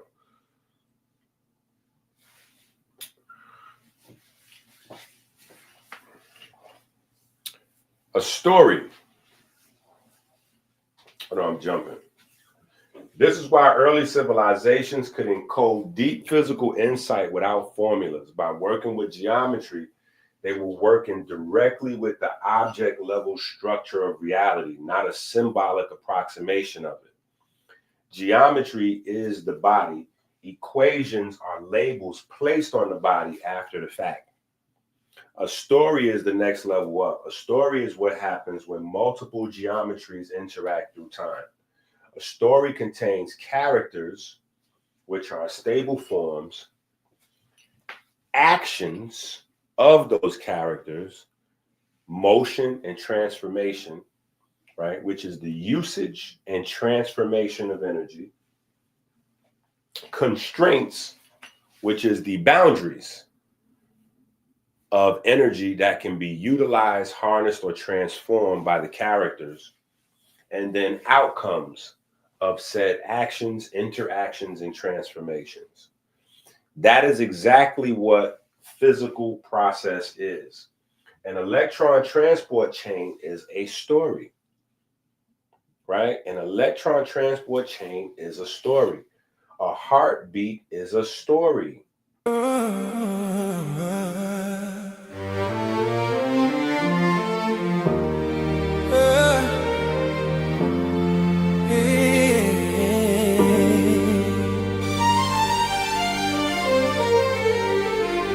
Rolling through the sand like a thought in disguise. The scarab spins truth where the cosmos collide. Energy whispers, it never says goodbye. The Beatles crawl, the Beatles rise. Go to AmericanHealer.website now. Get the tools for health and inspiration the way God intended. Sort of burst the chaos, yet the chaos rise. My name Beatles, Beatles, Beatles, over and over, spinning the world in the grip of their shoulders. Beatles, Beatles, Beatles, under and over, rolling through time till the blackness is sober. The heat fades lower, the order begins. The stillness so perfect, it hums from within. The void sings softly, entropy takes a bow. In the shadow of silence, the scarab knows how. The second law is dancing, feeding life through decay. The third law holds the promise that the stillness will stay.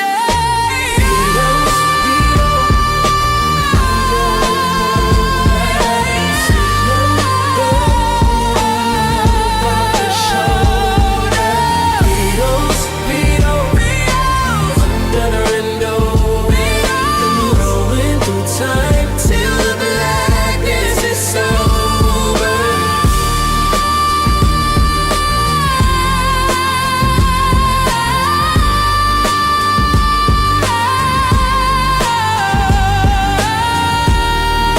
Go to AmericanHealer.website now. Get the tools for health and inspiration the way God intended.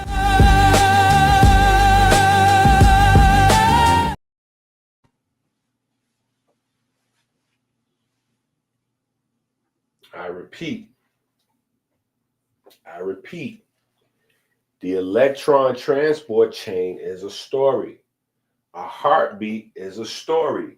Stellar evolution is a story. Each character is a geometric structure, and each interaction is an exchange of energy constrained by geometry. This is the true origin of scientific mechanism. First there is form, then there is interaction. Only afterward do equations appear as bookkeeping tools to track specific relationships inside the interaction. Ancient myth did not invent stories instead of mechanisms. It created mechanisms in narrative form. A narrative can hold many variables at once without collapsing into symbols. Modern science inverted the order. It starts with equations and tries to reconstruct geometry from them. Ancient science started with geometry and encoded interaction as story.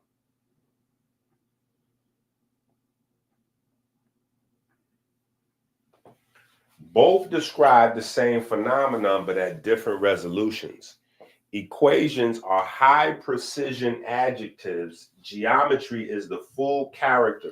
Story is the system level interaction of characters across time. This is why creation myths, temple layouts, musical systems, anatomical metaphors, etc., are not pre-scientific. They are pre-algebraic science, working directly at the level where energy becomes form and form becomes behavior. When you say, in the beginning was the word, you're not hearing poetry.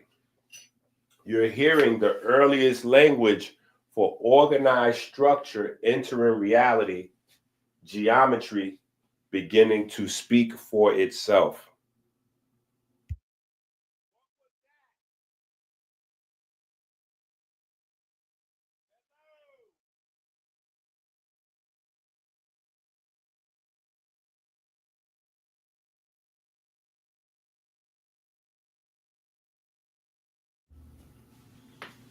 Hebrews chapter 1 verse 3 says that Jesus is the express character of his person. Yes, the word image in Hebrews chapter 1 verse 3 is character. That word does not mean a picture or statue. It means an imprint, the mark, the seal, the pattern. It refers to exact correspondence of structure, not a visual likeness. Jesus is being described as the structural expression of God's nature, not a portrait of an anthropomorphized appearance. This is why the Bible simultaneously forbids the worship of images. An image, in the forbidden sense, is a frozen representation that replaces the living source. A carved idol, painting, mental picture. This is why in Kemet, one very, very specific difference in language is that there aren't any, first of all, there's no real term for dead in the Western sense, and words are not dead. Everything is a process because everything was understood as living, right? Kepra, becoming, right?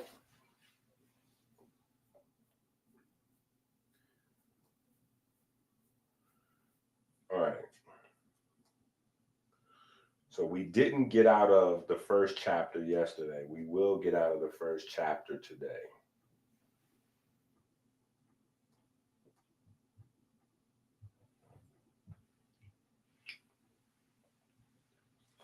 Inspiration and the Godometer, the Godometer. You can pronounce that either way, Godometer or Godometer. My goal in this book is to clear up inspiration for you and the people you are transmitting it to. Inspiration is the moment when a traveling wave of organized energy enters a standing biological structure and reconfigures it into a new coherent pattern. That's why inspiration is synonymous with breathing, but it's also synonymous with new emotion, new ideas, the spark of genius, the light bulb going off, right? It's also synonymous with liturgy, theology, right? Because the source of these things is all the same. The source of these things is all the same. The source of the sources, right? The source of the sources, intelligent energy, right? The source of the sources. In physical terms, inspiration is information. Inspiration is information. Information transferred by resonance. A signal, right? A signal. This goes back to that communication thing I was saying earlier, right? Communication, a conversation doesn't have to be words, right? They can be sound, light, pressure, electrical pattern, visual form, conceptual structure, right? As long as we can transfer from one to another, right? Propagate through a medium and couple to a pre-existing standing system, right? Your brain, your nervous tissue, right? Pigment, memory lattice, cultural structure. When the incoming wave phase locks with that standing system, it reorders stored energy into a new configuration. That reordering is experienced subjectively as insight, creativity, realization, rejuvenation. We have a whole generation of, I can't say kids, but I'll say younger adults than me, who felt the need, right, to tap into lean, right? They tapped into lean. They tapping into much heavier drugs to feel creative, right? In order for them to go into the studio and, you know, do their thing, record some music, in order for them to write some music at the house,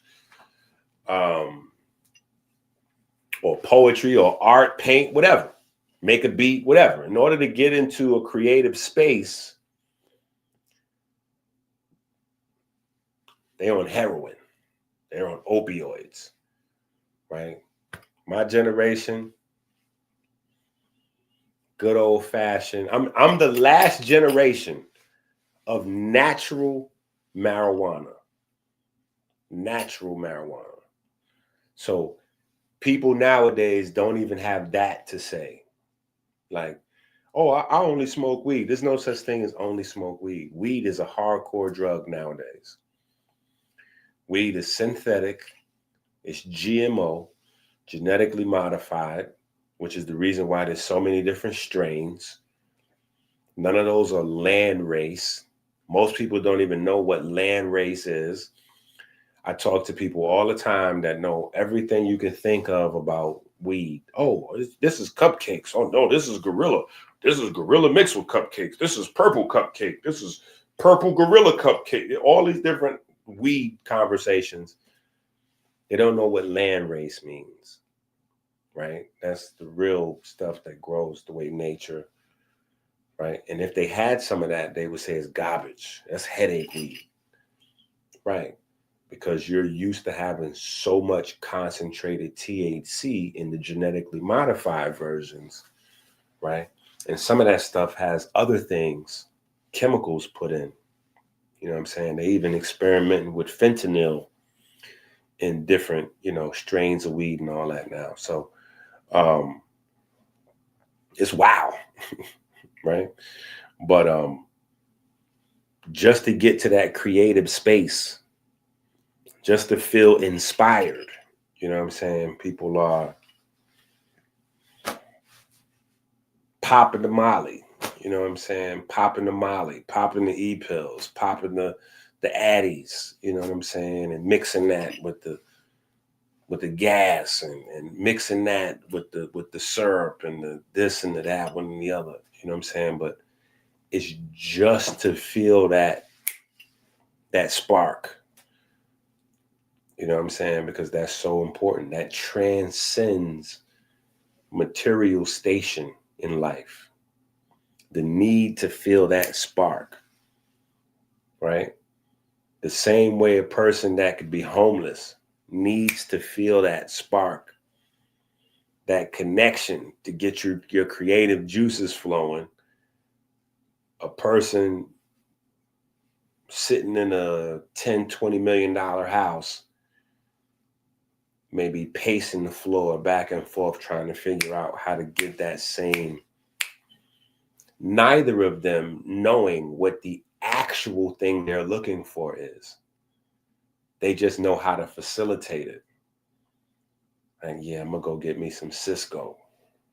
$2. I'm gonna go get me some Cisco and 2 loose cigarettes. $3. I'm gonna be in the game. Get me a bottle of Cisco for $2 and get me 2 cigarettes for $1. Whoop, I'm in the game. Somebody else, they might be sitting in a $800,000 house or $1 million house. They're gonna go get them a $1,000 bottle of scissor with, who knows. But you get my point.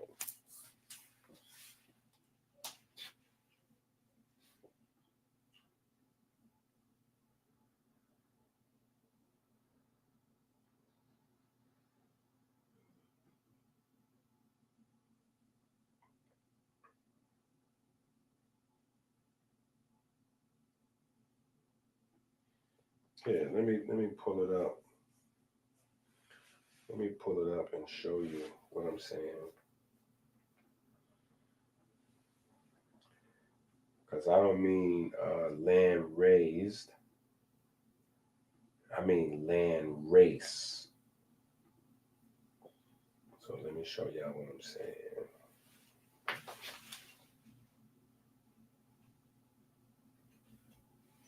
Can y'all see what I got up there? Okay.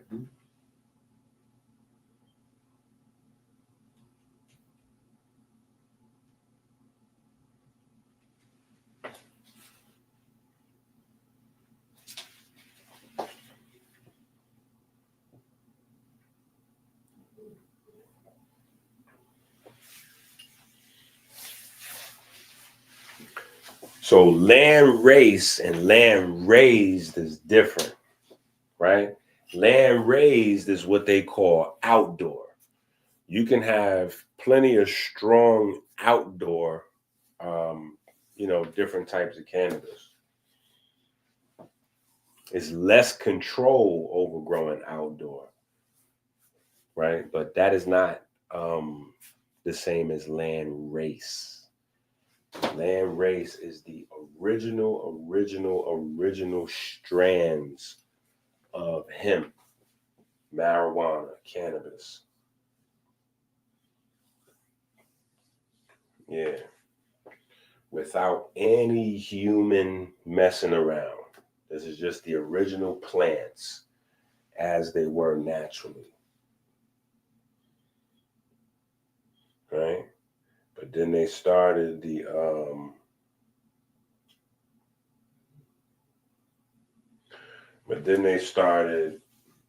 hydro, and hydro gave the ability to open the door to genetic modification. So that was the experimental phase, right?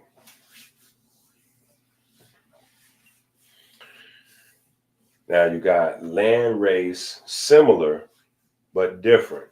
While the terms are often used interchangeably, they have distinct technical differences. Plants that remain in their native original geographic region and evolve naturally. That's land race. Heirloom is land race genetics that have been transported to other places, right? But are still grown naturally, right? So if you take some original strains that come from Africa or India or wherever, and you grow them in New York, those are not land race anymore. It's heirloom if you keep them pure. You can grow them in Georgia or Cali or Texas or wherever, but it's not the same. And I've had this conversation about nutritional therapeutic herbs, right? when you take a plant and you grow that plant in a different place, it is a different plant, right? And now that the weed business has grown under, the name cannabis business so big, people have started to invest money in research and start to explore that it's not just the THC, it's the THC combined with a whole bunch of other things, which is what makes each thing different, right? The THC gives you the quote unquote high. The THC stimulates your melanin concentrating hormone, right? That's how cannabis makes you hungry. It gives you the munchies because cannabis stimulates melanin concentrating hormone. It works on your melanin system like everything else, right? So it boosts up your melanin concentrating hormone and you get the munchies. Now, if you don't fall to the munchies, meaning you ignore the munchies, then your body will go into autophagy very quickly. So this is one of the ways that you can get therapeutic value from cannabis or cannabis products. But very few people can ignore high levels of melanin concentrating hormone in their system, right? When you get that, and when the melanin concentrating hormone is flooding your body, because that's when you start to look at food differently. And you start to, food tastes different and everything tastes amazing. That's the reason, because you have super high levels of melanin concentrating hormone, right? So if you can ignore that, let your stomach growl, right? If you can ignore that, your body will go into autophagy. If you don't ignore that, then cannabis not only doesn't really offer any therapeutic value, but it is the opposite of therapeutic.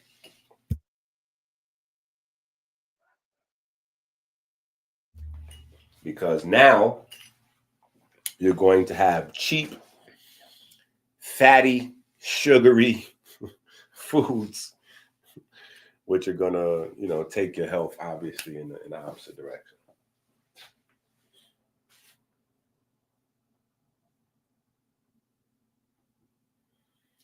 Yeah, nobody really has the original, because the original is no good. It's no good for the purpose of getting high. You know what I'm saying? So people may have original strains of Gorilla Glue or Purple Haze or Cupcake. Am I saying cupcake? No, cookies. Why do I keep saying cupcakes? Cookies. I think that's the big thing from Cali. Cookies. You know what I'm saying? They may have original versions of those things, but the original versions of cookies is a genetic modified hybrid.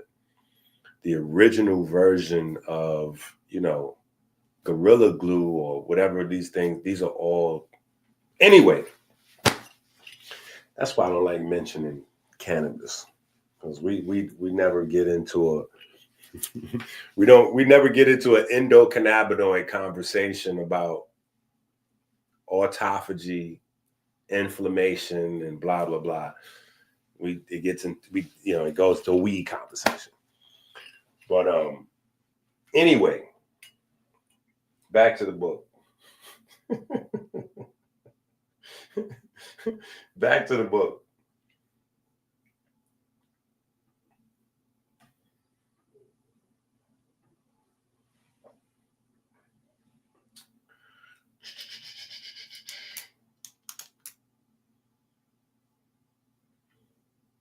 All right. Biologically, inspiration is a field event before it is a thought. It begins as traveling electromagnetic waves entering sensory systems converted into ionic and electrical traveling waves and nerves, which then shift standing membrane potentials and synaptic weight patterns, permanently altering the physical memory structure of the brain. Now, of course, because I know for some people listening, that right there just sounded like the Charlie Brown teacher.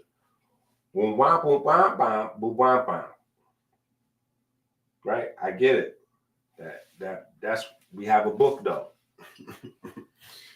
We have a book for that though.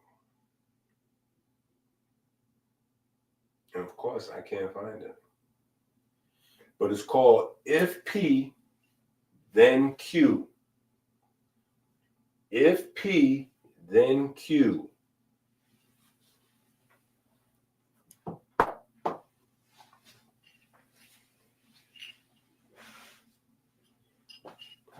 Really gotta get this thing reorganized. Are you over here? Let's see, maybe you over here.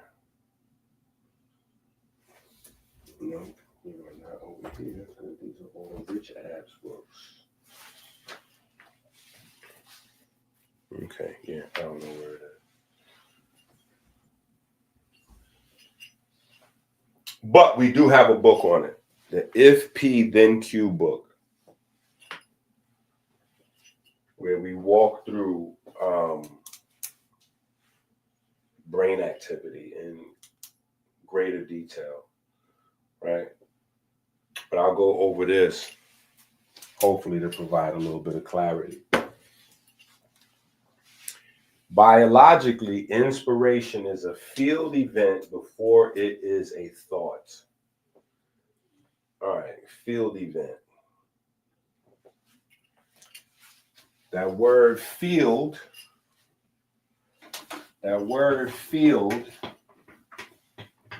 is getting ready to get like alkaline or chakra. Just wait on it. Give it a couple years. That word field is going to be everywhere. You're going to want to slap somebody. They're going to be throwing that word around and not knowing what they're talking about. Right? But when you're talking about field, primarily what we're talking about is electric or magnetic. Primarily.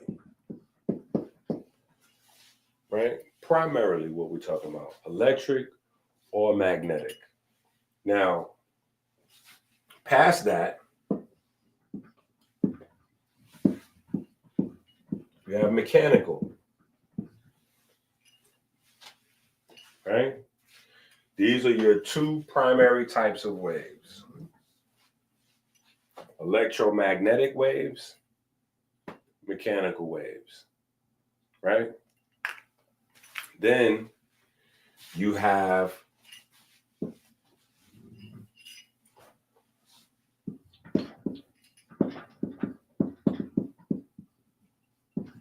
traveling or standing waves.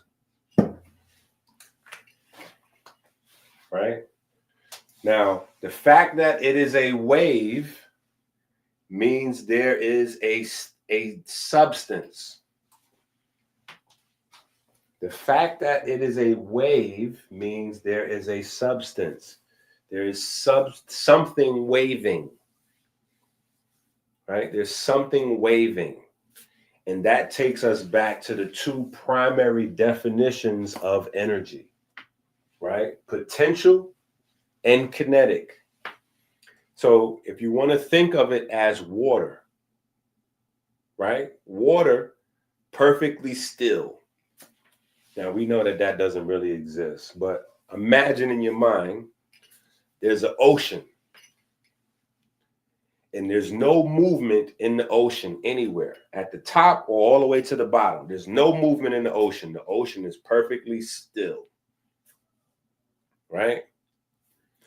That is a lot of potential energy. Right? Now, the moment something disturbs the water, right? The force of whatever that thing is going to be transferred to the water. And the water is going to have some degree of waves. But the degree of the waves is directly proportionate to the force from the thing, whatever that is. So let's say you got one of them bad children, not a bad child. Let's say me or you. You know what I'm saying? We just throw a rock, right? Whatever the speed, the velocity, right? The force that rock carries is going to be translated to the water.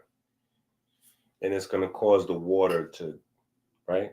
So the potential energy is going to be transformed into kinetic because the water as a medium or as a field, right? The water as a field was disturbed by the rock, the particle, right? And now the disturbance of the field is your waves, and you can determine the energy of the disturber by the energy of the waves, right? The climax of the wave, the trough of the waves, the speed, the length of the waves, all of that can tell you about the end, whatever that thing was that caused the disturbance, right? So it is another way of looking at the same thing. Kinetic potential, waves, right? Waves are just quantifying the disturbances, right? But without saying it, it implies that there is a medium because something must be waving, right? Something must be waving.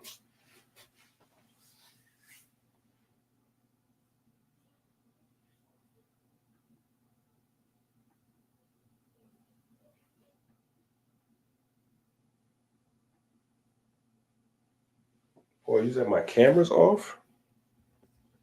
Y'all can't see me right now?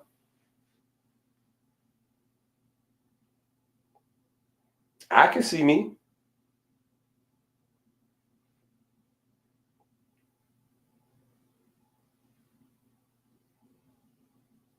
Chat, can y'all see me right now? Oh, okay. Paul said my camera's off. Paul is trolling. Paul, you are trolling. That's what you doing, brother. You are trolling. Okay, yeah, Paul is trolling. It's all right. Paul is doing a little bit of trolling. Or maybe something's up with Paul's phone, tablet, laptop, whatever Paul watching on. Paul, something up with your device. When I share this, can y'all see the words? Can y'all see that? Let me ask y'all that. Can y'all see the when I share the pages of the book, can y'all see it? Okay. Paul is on that. Man, Paul, listen.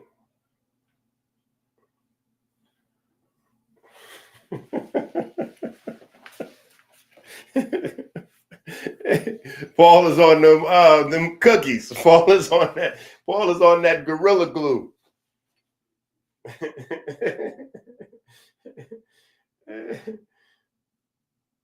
That's a fact.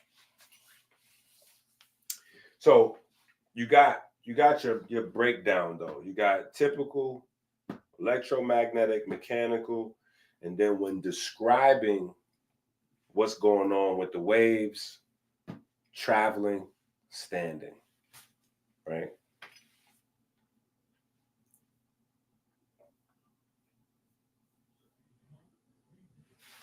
All right. So when we see here at the bottom of the page where it says biologically, inspiration is a field event before it is a thought or a feeling or an emotion. That's what that means. Field event, right? It is talking about the electric field, the magnetic field, the sound sphere, right? The sound sphere, right? The atmosphere, right? traveling electromagnetic waves entering sensory systems converted into ionic and electrical traveling waves in nerves, right? Obviously, pigment, right? Which then shift standing membrane potentials and synaptic weight patterns, permanently altering physical memory structures in the brain. That permanent alteration is the physical meaning of being inspired. In the electron transport chain of mitochondria, tunneling is not electrons disappearing and reappearing. It is electrons moving by resonance. The same way one tuning fork can make another identical tuning fork vibrate from across the room, right? This is why we have to continue to get this visual in our mind.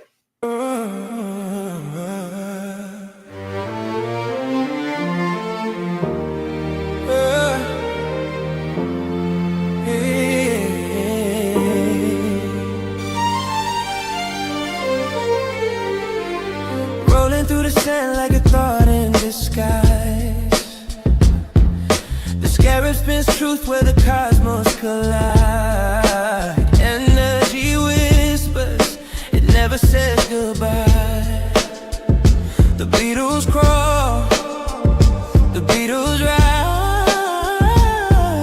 Go to AmericanHealer.website now. Get the tools for health and inspiration the way God intended. Saw the burst, the chaos, yet the chaos rise. My name, Beatles, Beatles, Beatles, over and over, spinning the world in the grip of their shoulders. Beatles, Beatles, Beatles, under and over, rolling through time till the blackness is sober.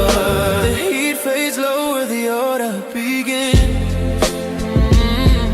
The stillness so perfect, it hums from within. The void sings softly, entropy takes a bow. In the shadow of silence, the scarab knows how. The second law. Ray telling me, bro. No, I'm not. Yes, you is, bro. Tika's right there. You trolling me, put me on camera though. Man, just say thank you and get Thank you, Tika. We appreciate it. No, And happy holidays. All right, now get off my live. All right, bro. It's because I wasn't looking too Christian. Boy done invaded my live stream. This boy done invaded my live stream, bro. What I'm gonna do with this boy?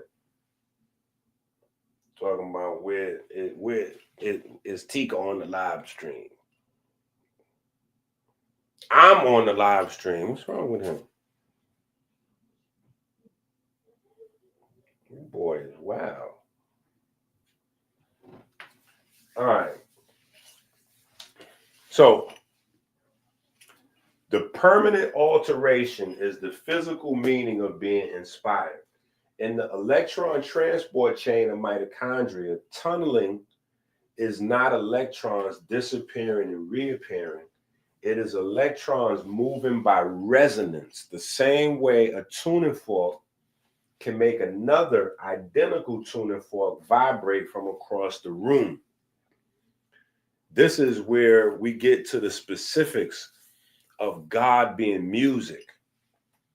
And, you know, I may have been the first person to turn that into a religion or a culture or idea or a study, but the Bible has music as the only language that you can communicate with God in. When you go through the Bible, that's the only way you can communicate with God is music. That's what God, period. Song and dance. Outside of that is prayer. But there's no other mechanism. And you go back to Kemet, music is strictly a divine activity. It is a strict divine activity. It is a strict divine activity. Yes, music was for pleasure, but it was a divine activity. Music was seen as literally conjuring the gods. You were literally bringing the gods in. Right? And for great reason. That is not scientifically far off. It's not scientifically far off. Right? And we see that now when we look at what our most modern science has to give us in terms of mitochondria, the Krebs cycle, eating every day, how we process Oreo cookies, how we process Reese's peanut butter cups, how we process kale salads, right? How we process smoothies, green juices, steaks, chickens, whatever it is that you got going on over there, right? Because I know some of y'all over there, right? You done went to AmericanHealer.website, right? You done went to the website. You done got you a little box. You got your bitters and your, right? You done got you some, your monthly detox kit. You done got you together. And some people watching this video right now with a cigarette. They putting their cigarette. Yo, Inky going in. Yo, it's crazy. Yo, Inky going in. Yo, give me another one of them beers right there. Yeah, Inky going in. So we got people at every level of the health spectrum tuning in. And listen, your body worked exactly the same. Your body today works the same way one of the pharaohs' bodies worked, or prophets, right? The person who's having 50-cent beers, their body works the same way as the person having $20 smoothies, right? May not be in as good a shape, right? But how it works, which is the reason why it would have a value of carving this type of information in stone. Because the human body works how the human body works. Period. And it's going to work the same way in 500 years. It's going to work the same way. The cells are going to be powered. Now, depending on the environment and how our bodies have to adapt and blah, blah, blah. But the system, the mechanism of converting stored energy to usable energy, recycling that to structure, like that's not going to change.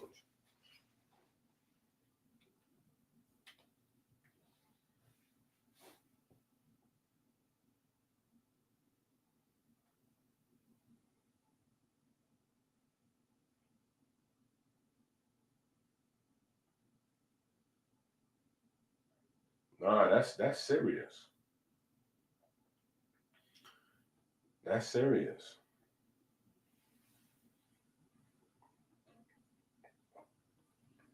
All right, right now, just in case y'all don't know, we're going through In the Beginning Was the Wave, right? So we make sure everybody's on the same page.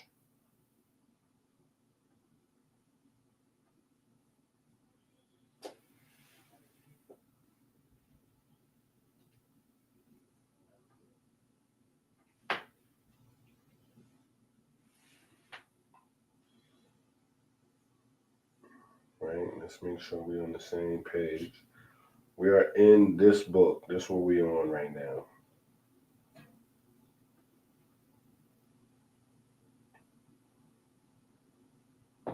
So make sure you have this book. Make sure you have this book. Right? Our little video show you how to do it.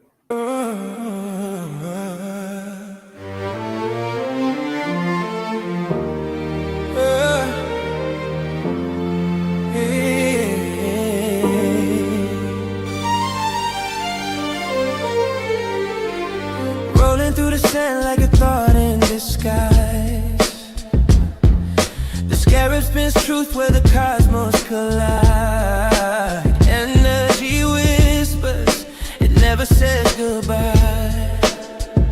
The Beatles crawl, the Beatles rise.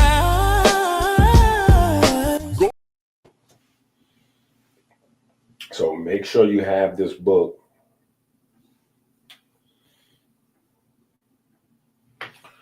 All right. The proteins in the electron transport chain are arranged with pigments, metal centers, and aromatic rings placed at specific distances that match electron vibrational frequencies. When an electron vibrates in one complex, it sets up a standing wave pattern that can only be completed by a corresponding site in the next complex. The electron doesn't leap across space. The wave reorganizes, and the electron is simply found where the resonance pattern is strongest. It is not teleportation, it's harmonic transfer. In the nervous system, inspiration is a phase transition in a memory field. The system moves from one stable standing wave configuration to another because an external traveling wave forced a reorganization. That is why inspiration feels sudden, uncontrollable, discontinuous. This is why when you get that urge, right? When you get that feeling, you got to go right then, right? You got to go right then. Or maybe you a hooper. You got to grab the ball. And this is why NBA players or professional basketball players, the first thing they invest in is a basketball. Even if they getting a $500 hoop to put on the side of their house, they got to have that, right? When they get big money, they get an indoor whole little, whole joint. You know what I'm saying? But until then, they get a little $300, $400, $500 joint because they got to, when they feel it, they got to go put that together right then. Or if you a writer, you got to, I'll write anywhere. And if I don't have nothing to write with, I'll start text messaging people. Be like, yeah, this ain't for you. I just had to text this out though. So I can have this later. So I get back to the house. I can. Yeah, because when it come. Pause.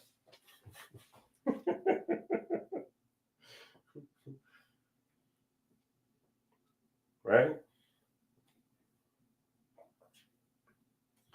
So in nervous system language, inspiration is a phase transition in the memory field. The system moves from one stable standing wave configuration to another because an external traveling wave forced a reorganization. This is why inspiration feels sudden, uncontrollable, and discontinuous. We had that last paragraph right there. Right? It is not a stepwise reasoning. It is a resonant collapse into a new stable order. Here's another way to think of it. Go back to what I was saying about the ocean that's not moving, right? The ocean doesn't have any control over you coming and then throwing the rock, right? You decided to do that. You enforced your will on the ocean. The ocean was minding its business perfectly still. Here you come, you threw the rock. So now the ocean has no choice. Absorb the impact of the rock, right? The impact, the transfer of the energy from the rock to the water, and then the waves, right? And then at some point, the waves will ride out, the waves will dissipate because the energy will spread out to the point where the vibration is no longer obvious to the naked eye and then totally gone, right? And the water will find new configuration of stillness, right?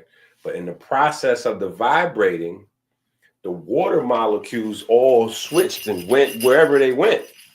So when it becomes still again, it looks the same from the naked eye, but the water molecules are all rearranged and all over the place, right? Because it's now a new, right? So it's the same as, right?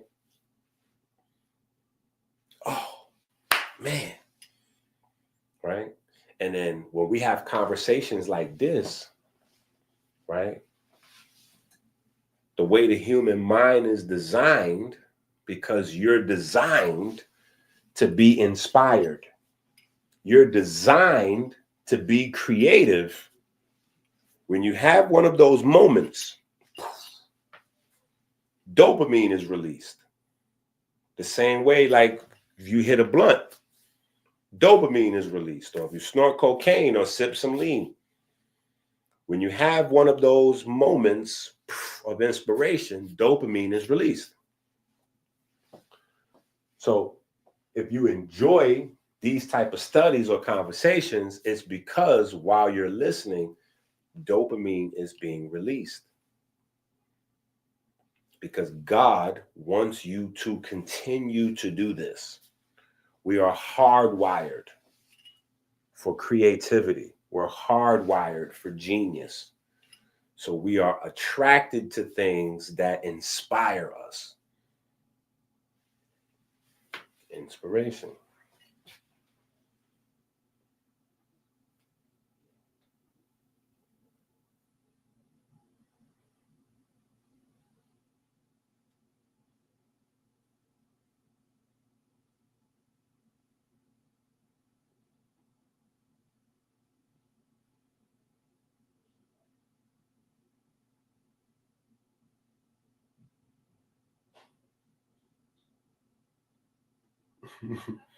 Yo, how y'all battling out? How y'all battling out top 10 songs? How y'all battling out top 10 songs and y'all ain't even, we just dropped a fresh, what, 2 albums, 25 songs, 30 songs yesterday. Yeah, we just dropped some new. I gotta go. It's not in the new playlist though. It's in the Holy Days playlist. Yeah, the Holy Days playlist is tough. In fact, Peyton, I'm gonna be honest. I was thinking about you primarily making that playlist. I was primarily thinking of you making that new playlist, or rather putting the new songs in the playlist, because they all like up tempo. That's what Peyton likes. I mean, Peyton likes everything, but he specifically likes those. You know what I'm saying? So I was really thinking about, I was like, okay, yeah, we're gonna hold it down for Mr. Back to back to back to back super chat. We're gonna make sure we go crazy.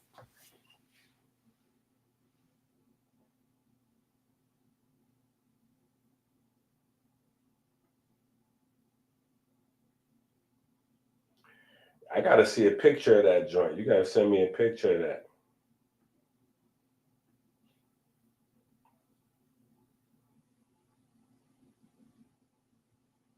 Nah, it's new. It's a bunch of new.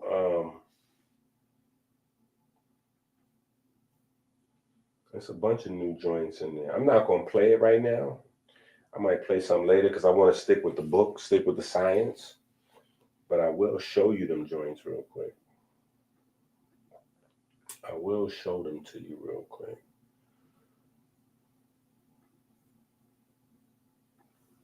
And then maybe for the people who don't know how to get to the playlist, right? So just go to the Dr. Inky Jed School page and then go to the playlist. And we got thousands of songs here.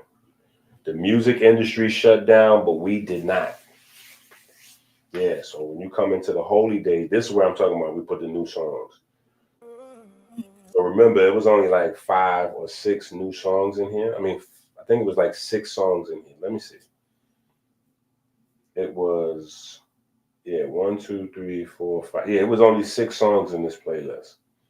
Now we got 29 songs. Yeah, now we got 29 songs in here. So all these songs are brand new. They dropped on Christmas. All these songs dropped on Christmas.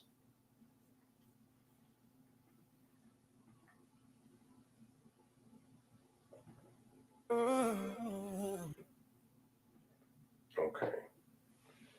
All right. Back to work. Back to work. We ain't listening to Tika and Peyton no more. They trolling. They are trolling. All right. So we got this. Right?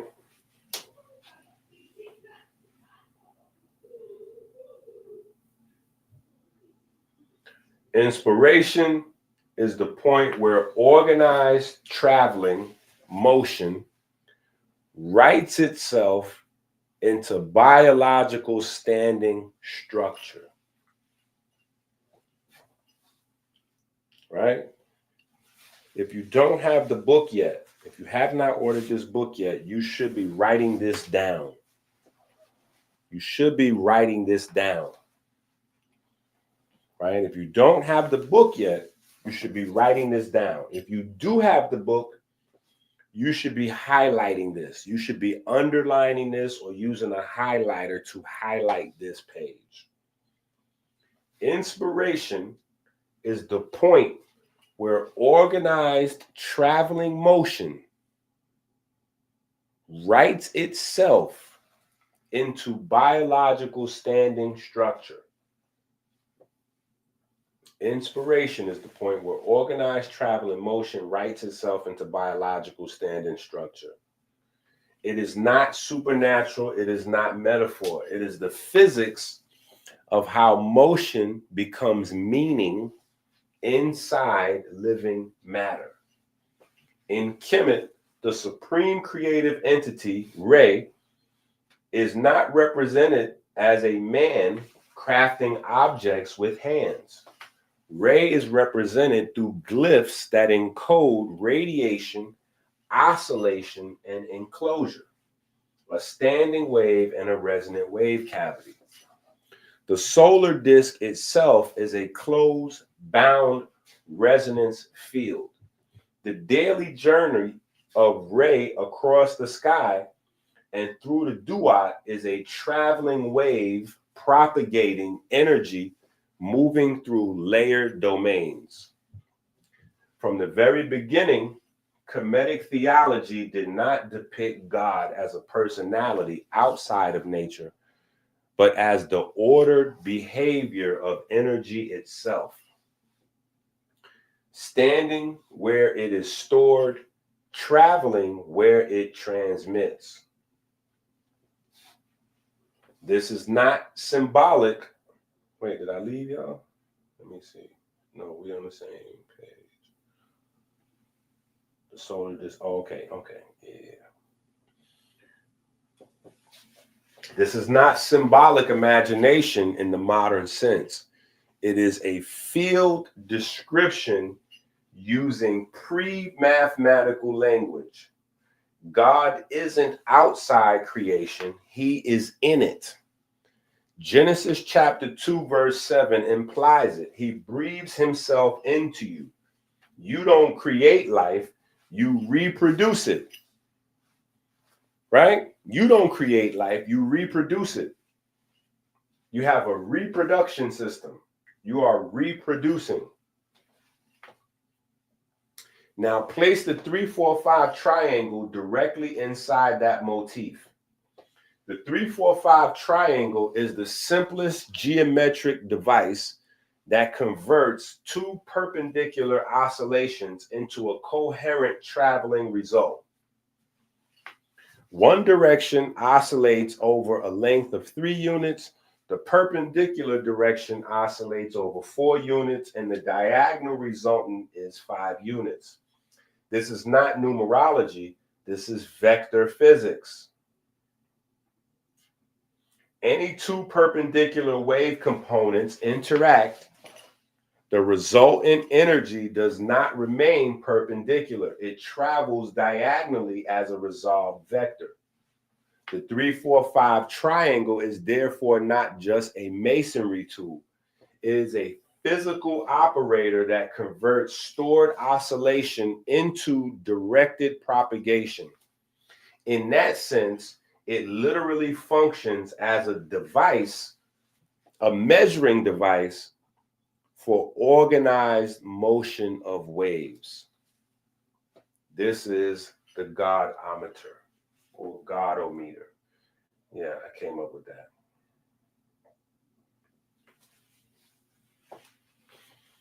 This is why the 3-4-5 triangle appears inside temple construction, surveying, land division, and orientation. It is not just about right angles, it's about controlling how energy is resolved through space. When Kemetic builders squared foundations with the 3-4-5, they were not only ensuring geometric accuracy, they were locking architectural space into stable, perpendicular, standing tension with a guaranteed diagonal flow path. Now, I know somebody might say, Inky, you just made that up. Nobody measured anything with a 3-4-5 triangle. And you would be partially correct. But what they did use is a 90-degree angle. My boy came in here and bust up, threw my light off. What they did use was the 90-degree angle, right? And going back to Kemet, they absolutely used the 3-4-5 triangle, right? They had a rope that they would use, the harpanopte. They had a rope that they would use with 12 knots, 12 divisions, right? Very interesting that they built the land with a rope with 12 divisions, right? But when you divide the rope, right, the rope was used to square things. And the way they squared things with the rope was by using that rope with 12 knots in it to make a triangle. When they made the triangle, that gave them a 90-degree angle. But it also gave them a 3-4-5 triangle, right?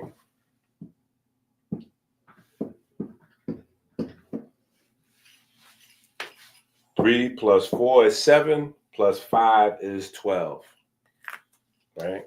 The simplest way to come to a perfect 3-4-5 triangle is by putting 12 divisible units in a rope, boop, marking it off and tying it off. So now all you got to do is pull the rope tight. Zoop, zoop.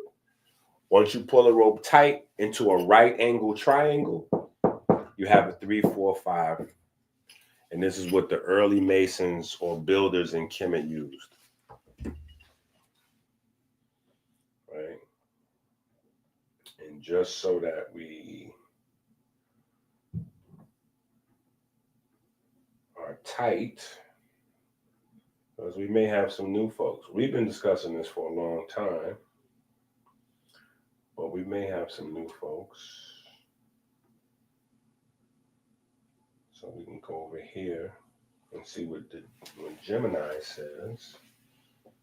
Rope with 12 knots.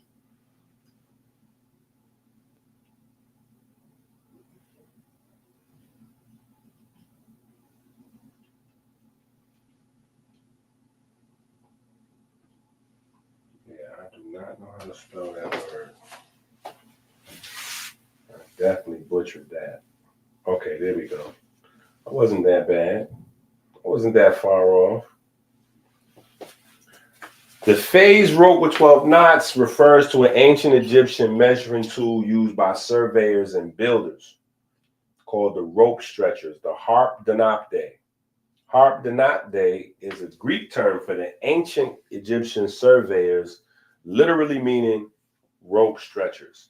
Notice that the root of that word harpanopte to denote the masons or the early builders is harp, a stringed musical instrument, right? But these individuals were highly skilled and responsible for reestablishing land boundaries after the annual flood, as well as laying precise foundations for buildings, temples, and pyramids. The 12-knot rope tool. The tool was a loop of rope with 12 equally spaced knots, creating 12 sections or intervals.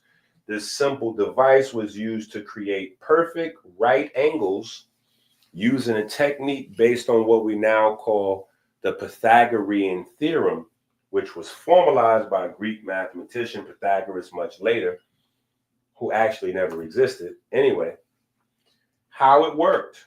The rope was stretched out to form a triangle with a side length of 3, 4, and 5 units. When the rope was held taut in this 3, 4, 5 configuration, the angle between the sides of the length was exactly 90 degrees. All right, so we just wanted to make sure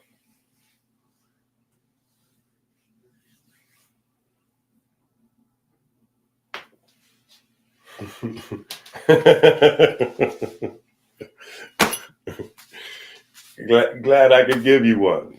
Listen, I said that's what we watch for, to have those moments. Boop. So that released some dopamine, right? You know, that was a dopamine moment.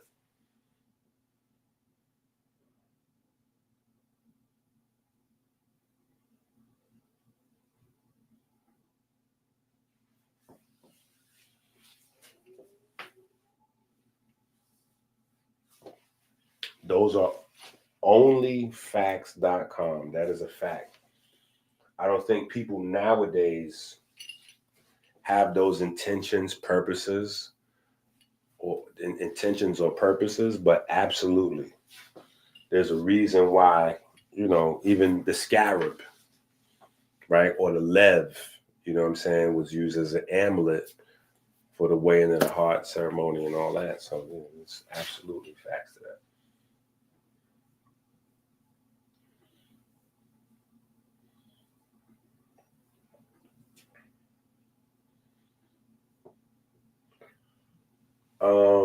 All right, so where was we at?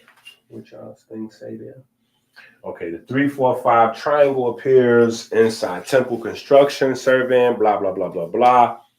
Kemetic builders, square foundations with the 3, 4, 5. They were not only ensuring geometric accuracy, they were locking architectural space into stable, perpendicular standing tension with a guaranteed diagonal flow path. Every properly tuned resonant system requires exactly that condition. Perpendicular containment plus diagonal release. This is the same law that governs waveguides, light propagation, and even blood flow in curved vessels. All right, so when looking at the triangle, right, talking about electric and magnetic, right? Let me erase that and rewrite it. Let me erase it and rewrite it, right? What I'm expressing is that in the written form, not in 3 dimensions. In 3 dimensions is different. In the written form, right? A magnetic field is going to be the base.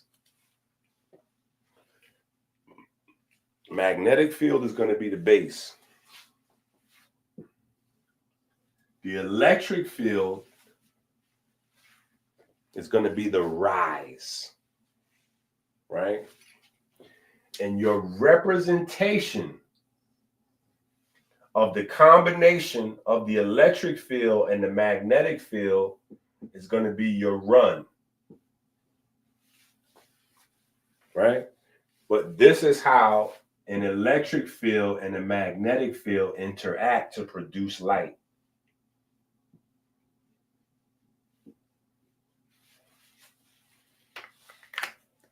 Electric fields and magnetic fields interact at 90-degree angles, right? This is a deeper aspect in masonry, right?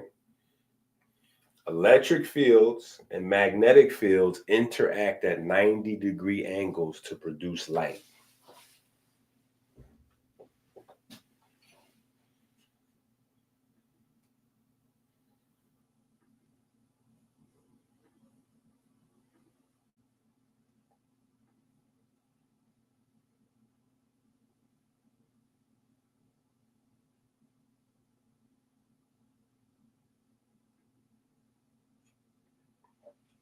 All right.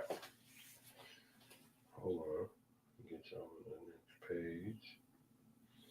From there, the system of doubling numbers naturally emerges, not as simple theology, but as wave stability. We, as computers, learned doubling and halving as basic math. The temple architecture matches motherboards and chips, right? So you got to say that to yourself. Kemet was insane. They was not only ahead of their time 5,000 years ago, they in many ways are still ahead of our time. When a frequency doubles, it produces the octave. When a length halves, the pitch doubles. This is not music theory first, it is wave closure first. The same doubling logic appears. Okay, let's go back to the whiteboard. Let's go back to the whiteboard, right? Because if you notice, when I looked up musical notation, they violated Kemet, right? They violated Kemet. So let's deal with this real quick so you can see how this 3, 4, 5 triangle really is wild. Right?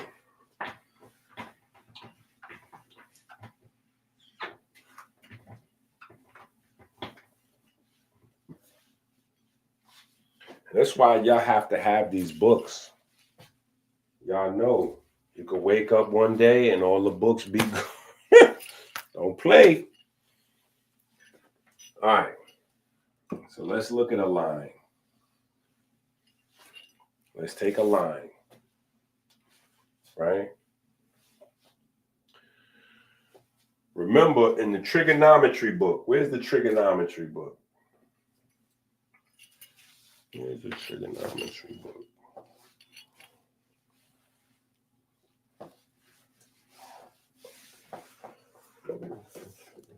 Okay, these are all the Black's Anatomy's books.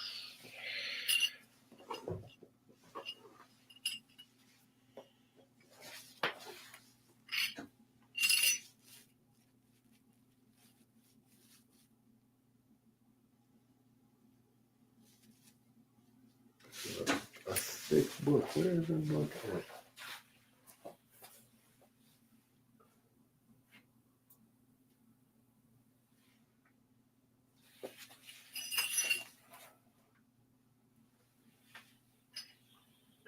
Rolling to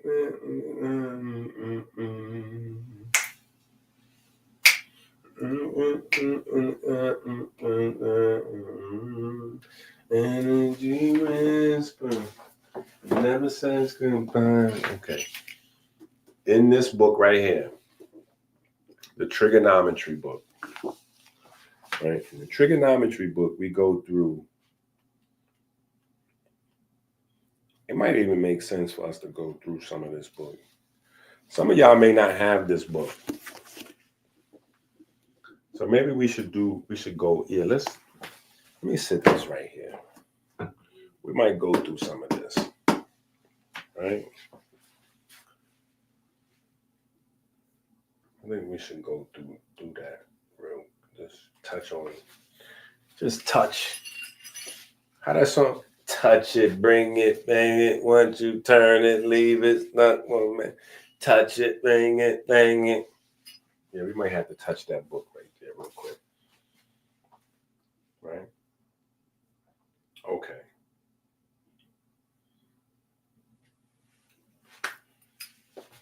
when a frequency doubles, right? When it doubles, you get an octave.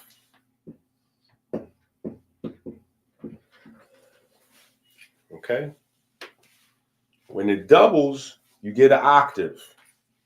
Now, how do we see this in Kemet? Before we even go any further, how do we see this in Kemet? You have what? The ogdode. Right? And what are the ogdode is composed of? The ogdode is composed of doubles.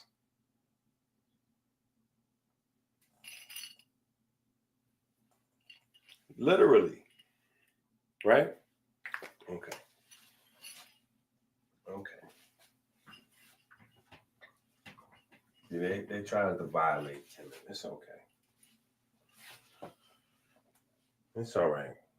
It's just we've been stuck with Kemetic scholars that only study Medu Neter. So they ain't studying Kemetic music, Kemetic medicine, Kemetic math. We've been violated every which way around. Anyway, so when a frequency doubles, you get an octave, right? When the frequency halves, right? When a frequency halves, so let's say we half this frequency. When we half it, when we cut it in half, the pitch doubles. Right? So when you double a frequency, you get an octave. When you cut a frequency in half, the pitch doubles. That is the basics. That is the basics of musical theory.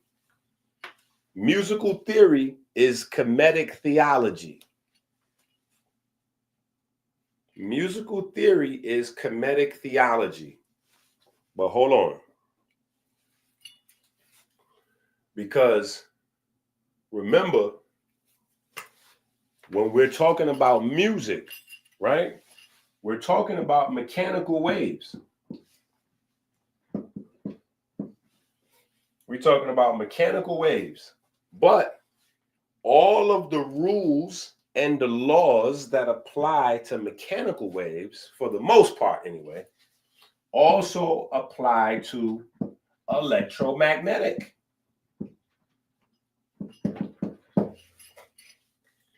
This is why the 3-4-5 triangle is so important. This is why I named it the Godometer, because the 3-4-5 triangle gave us all of this science, and it gave us the ability today to measure mechanical waves and electromagnetic waves. So if there's no 3-4-5 triangle, if there's no guys running around with the rope with the 12 knots in it, there's no laptop. Without the rope with the 12 knots, there's no modem. There's no controlled radio waves to give you cable. We don't know what. Yeah, we would never seen AJ and Jake Paul. There's no technology without the rope with the 12 knots in it. I need y'all to get it. This is why it's so valuable that these people would come and snatch it and make up a person named Pythagoras to claim credit. Because the intellectual property is worth quadrillions and quadrillions of dollars. So that's another reason why I don't agree with FBA. Like, y'all not even having the right conversations. If you're talking about reparations, you need to be talking about intellectual property.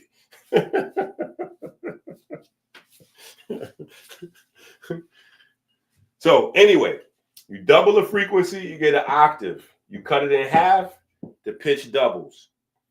This is how we even explored, and this is how we got the breakdown of what is called the electromagnetic spectrum. Right? because you have the UV waves, which is real small. Those is real small waves. Then you have,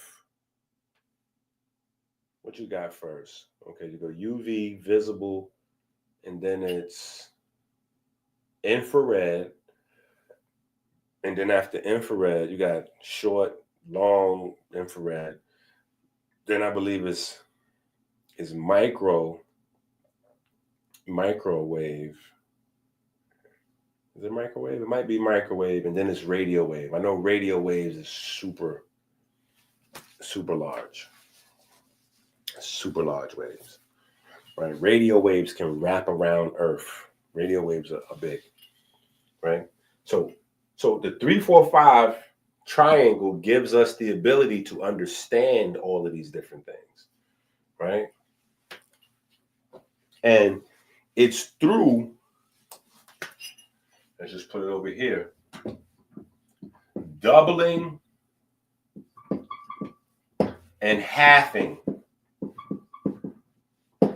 Right? Doubling and halving frequencies. Right? You double the frequency, you get an octave. You cut it in half, the pitch doubles. Right? So doubling and halving is the math of wave functions. Doubling and halving is the mathematic of wave functions. It's not complex equations. It's not Schrodinger's thing and all this and all that. That's later. The basic math to understand how waves behave is doubling and halving numbers.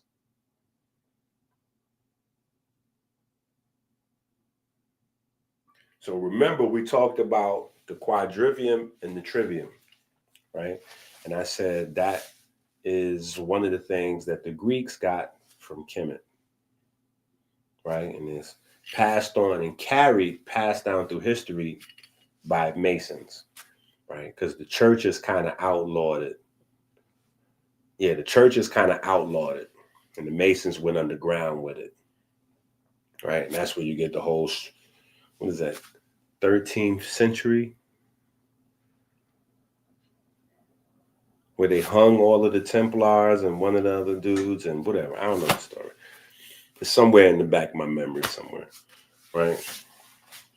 But they did it in the movie V for Vendetta. V for Vendetta, if you remember that movie, they kind of told that story in there, right? But it was about education, right? It was about education.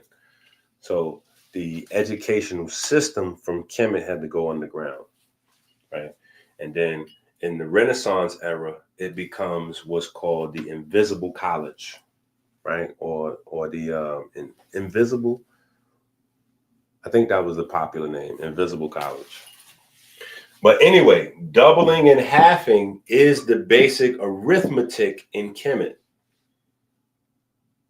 That's how they taught their arithmetic, doubling and halving. Whereas we do our math completely different nowadays. They did everything doubling and halving. So doubling and halving not only is the math required to understand music, electrical waves, and mechanical waves, it's also the foundation for binary coding. It's also the foundation for binary coding. So it's not just a matter of the actual electricity or the light that your technology uses, but it is the code that programs how the electricity and the light moves through the systems. All of that comes from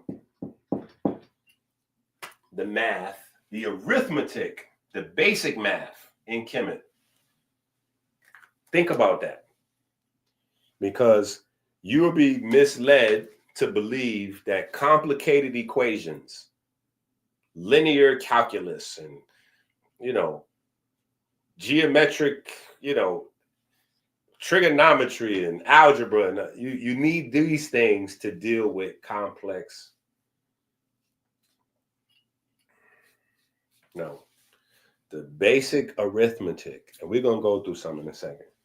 The basic arithmetic of doubling and halving gave birth to understanding how waves function and the binary coding that we use to program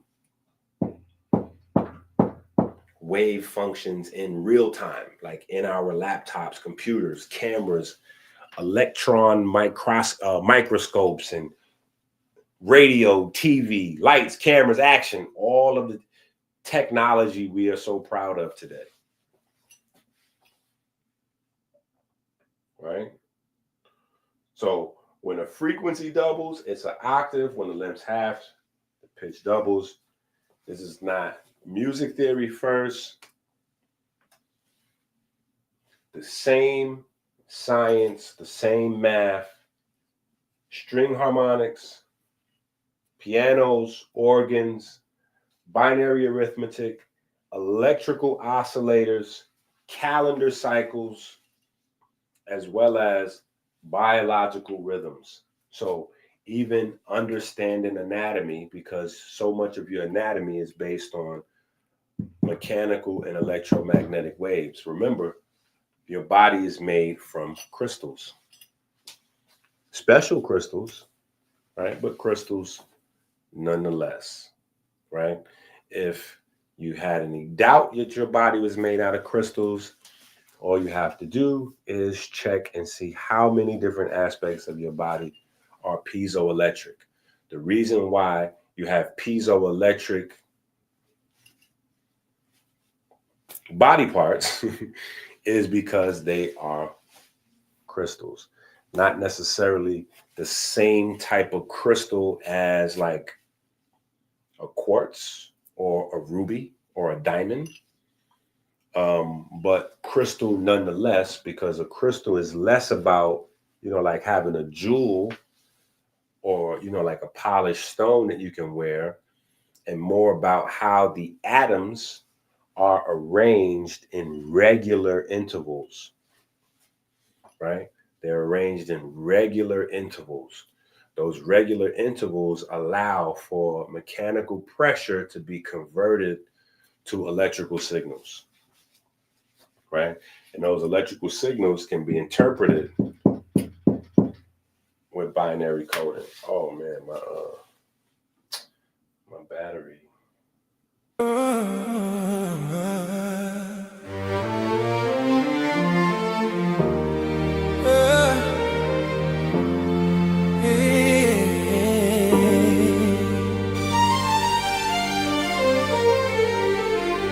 Rolling through the sand like a thought in disguise.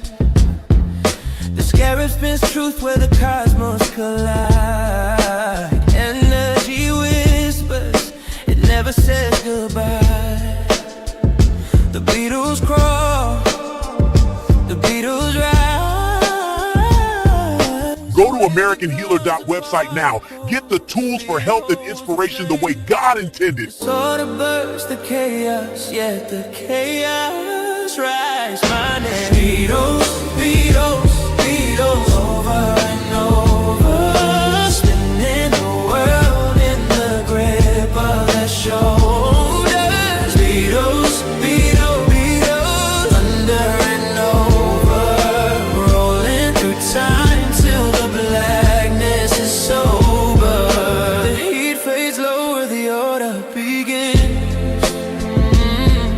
The stillness so perfect, it hums from within. The void sings softly, entropy takes a bow. In the shadow of silence, the scarab knows how. The second law is dancing, feeding life through decay. The third law holds the promise that the stillness will stay. Beatles, Beatles, Beatles.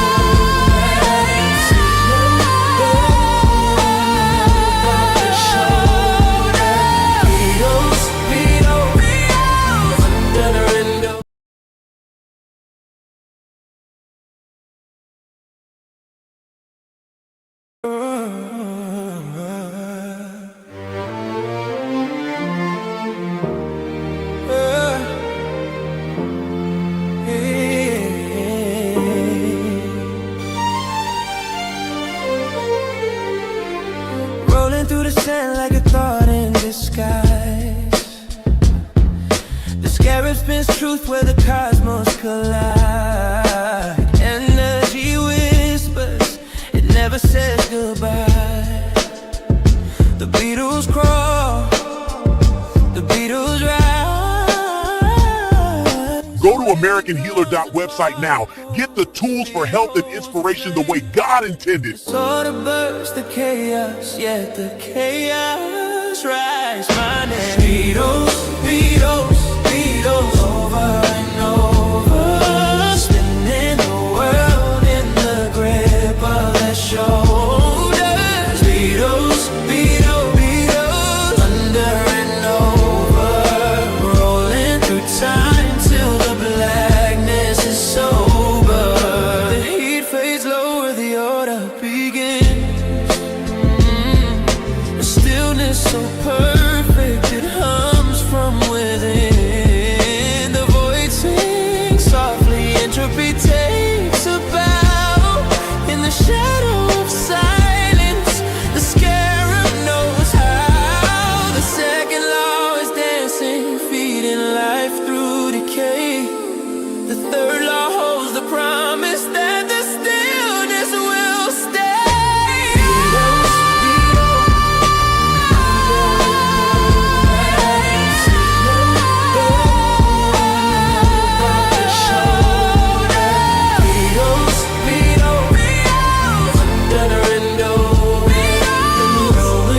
Time till the blackness is sober.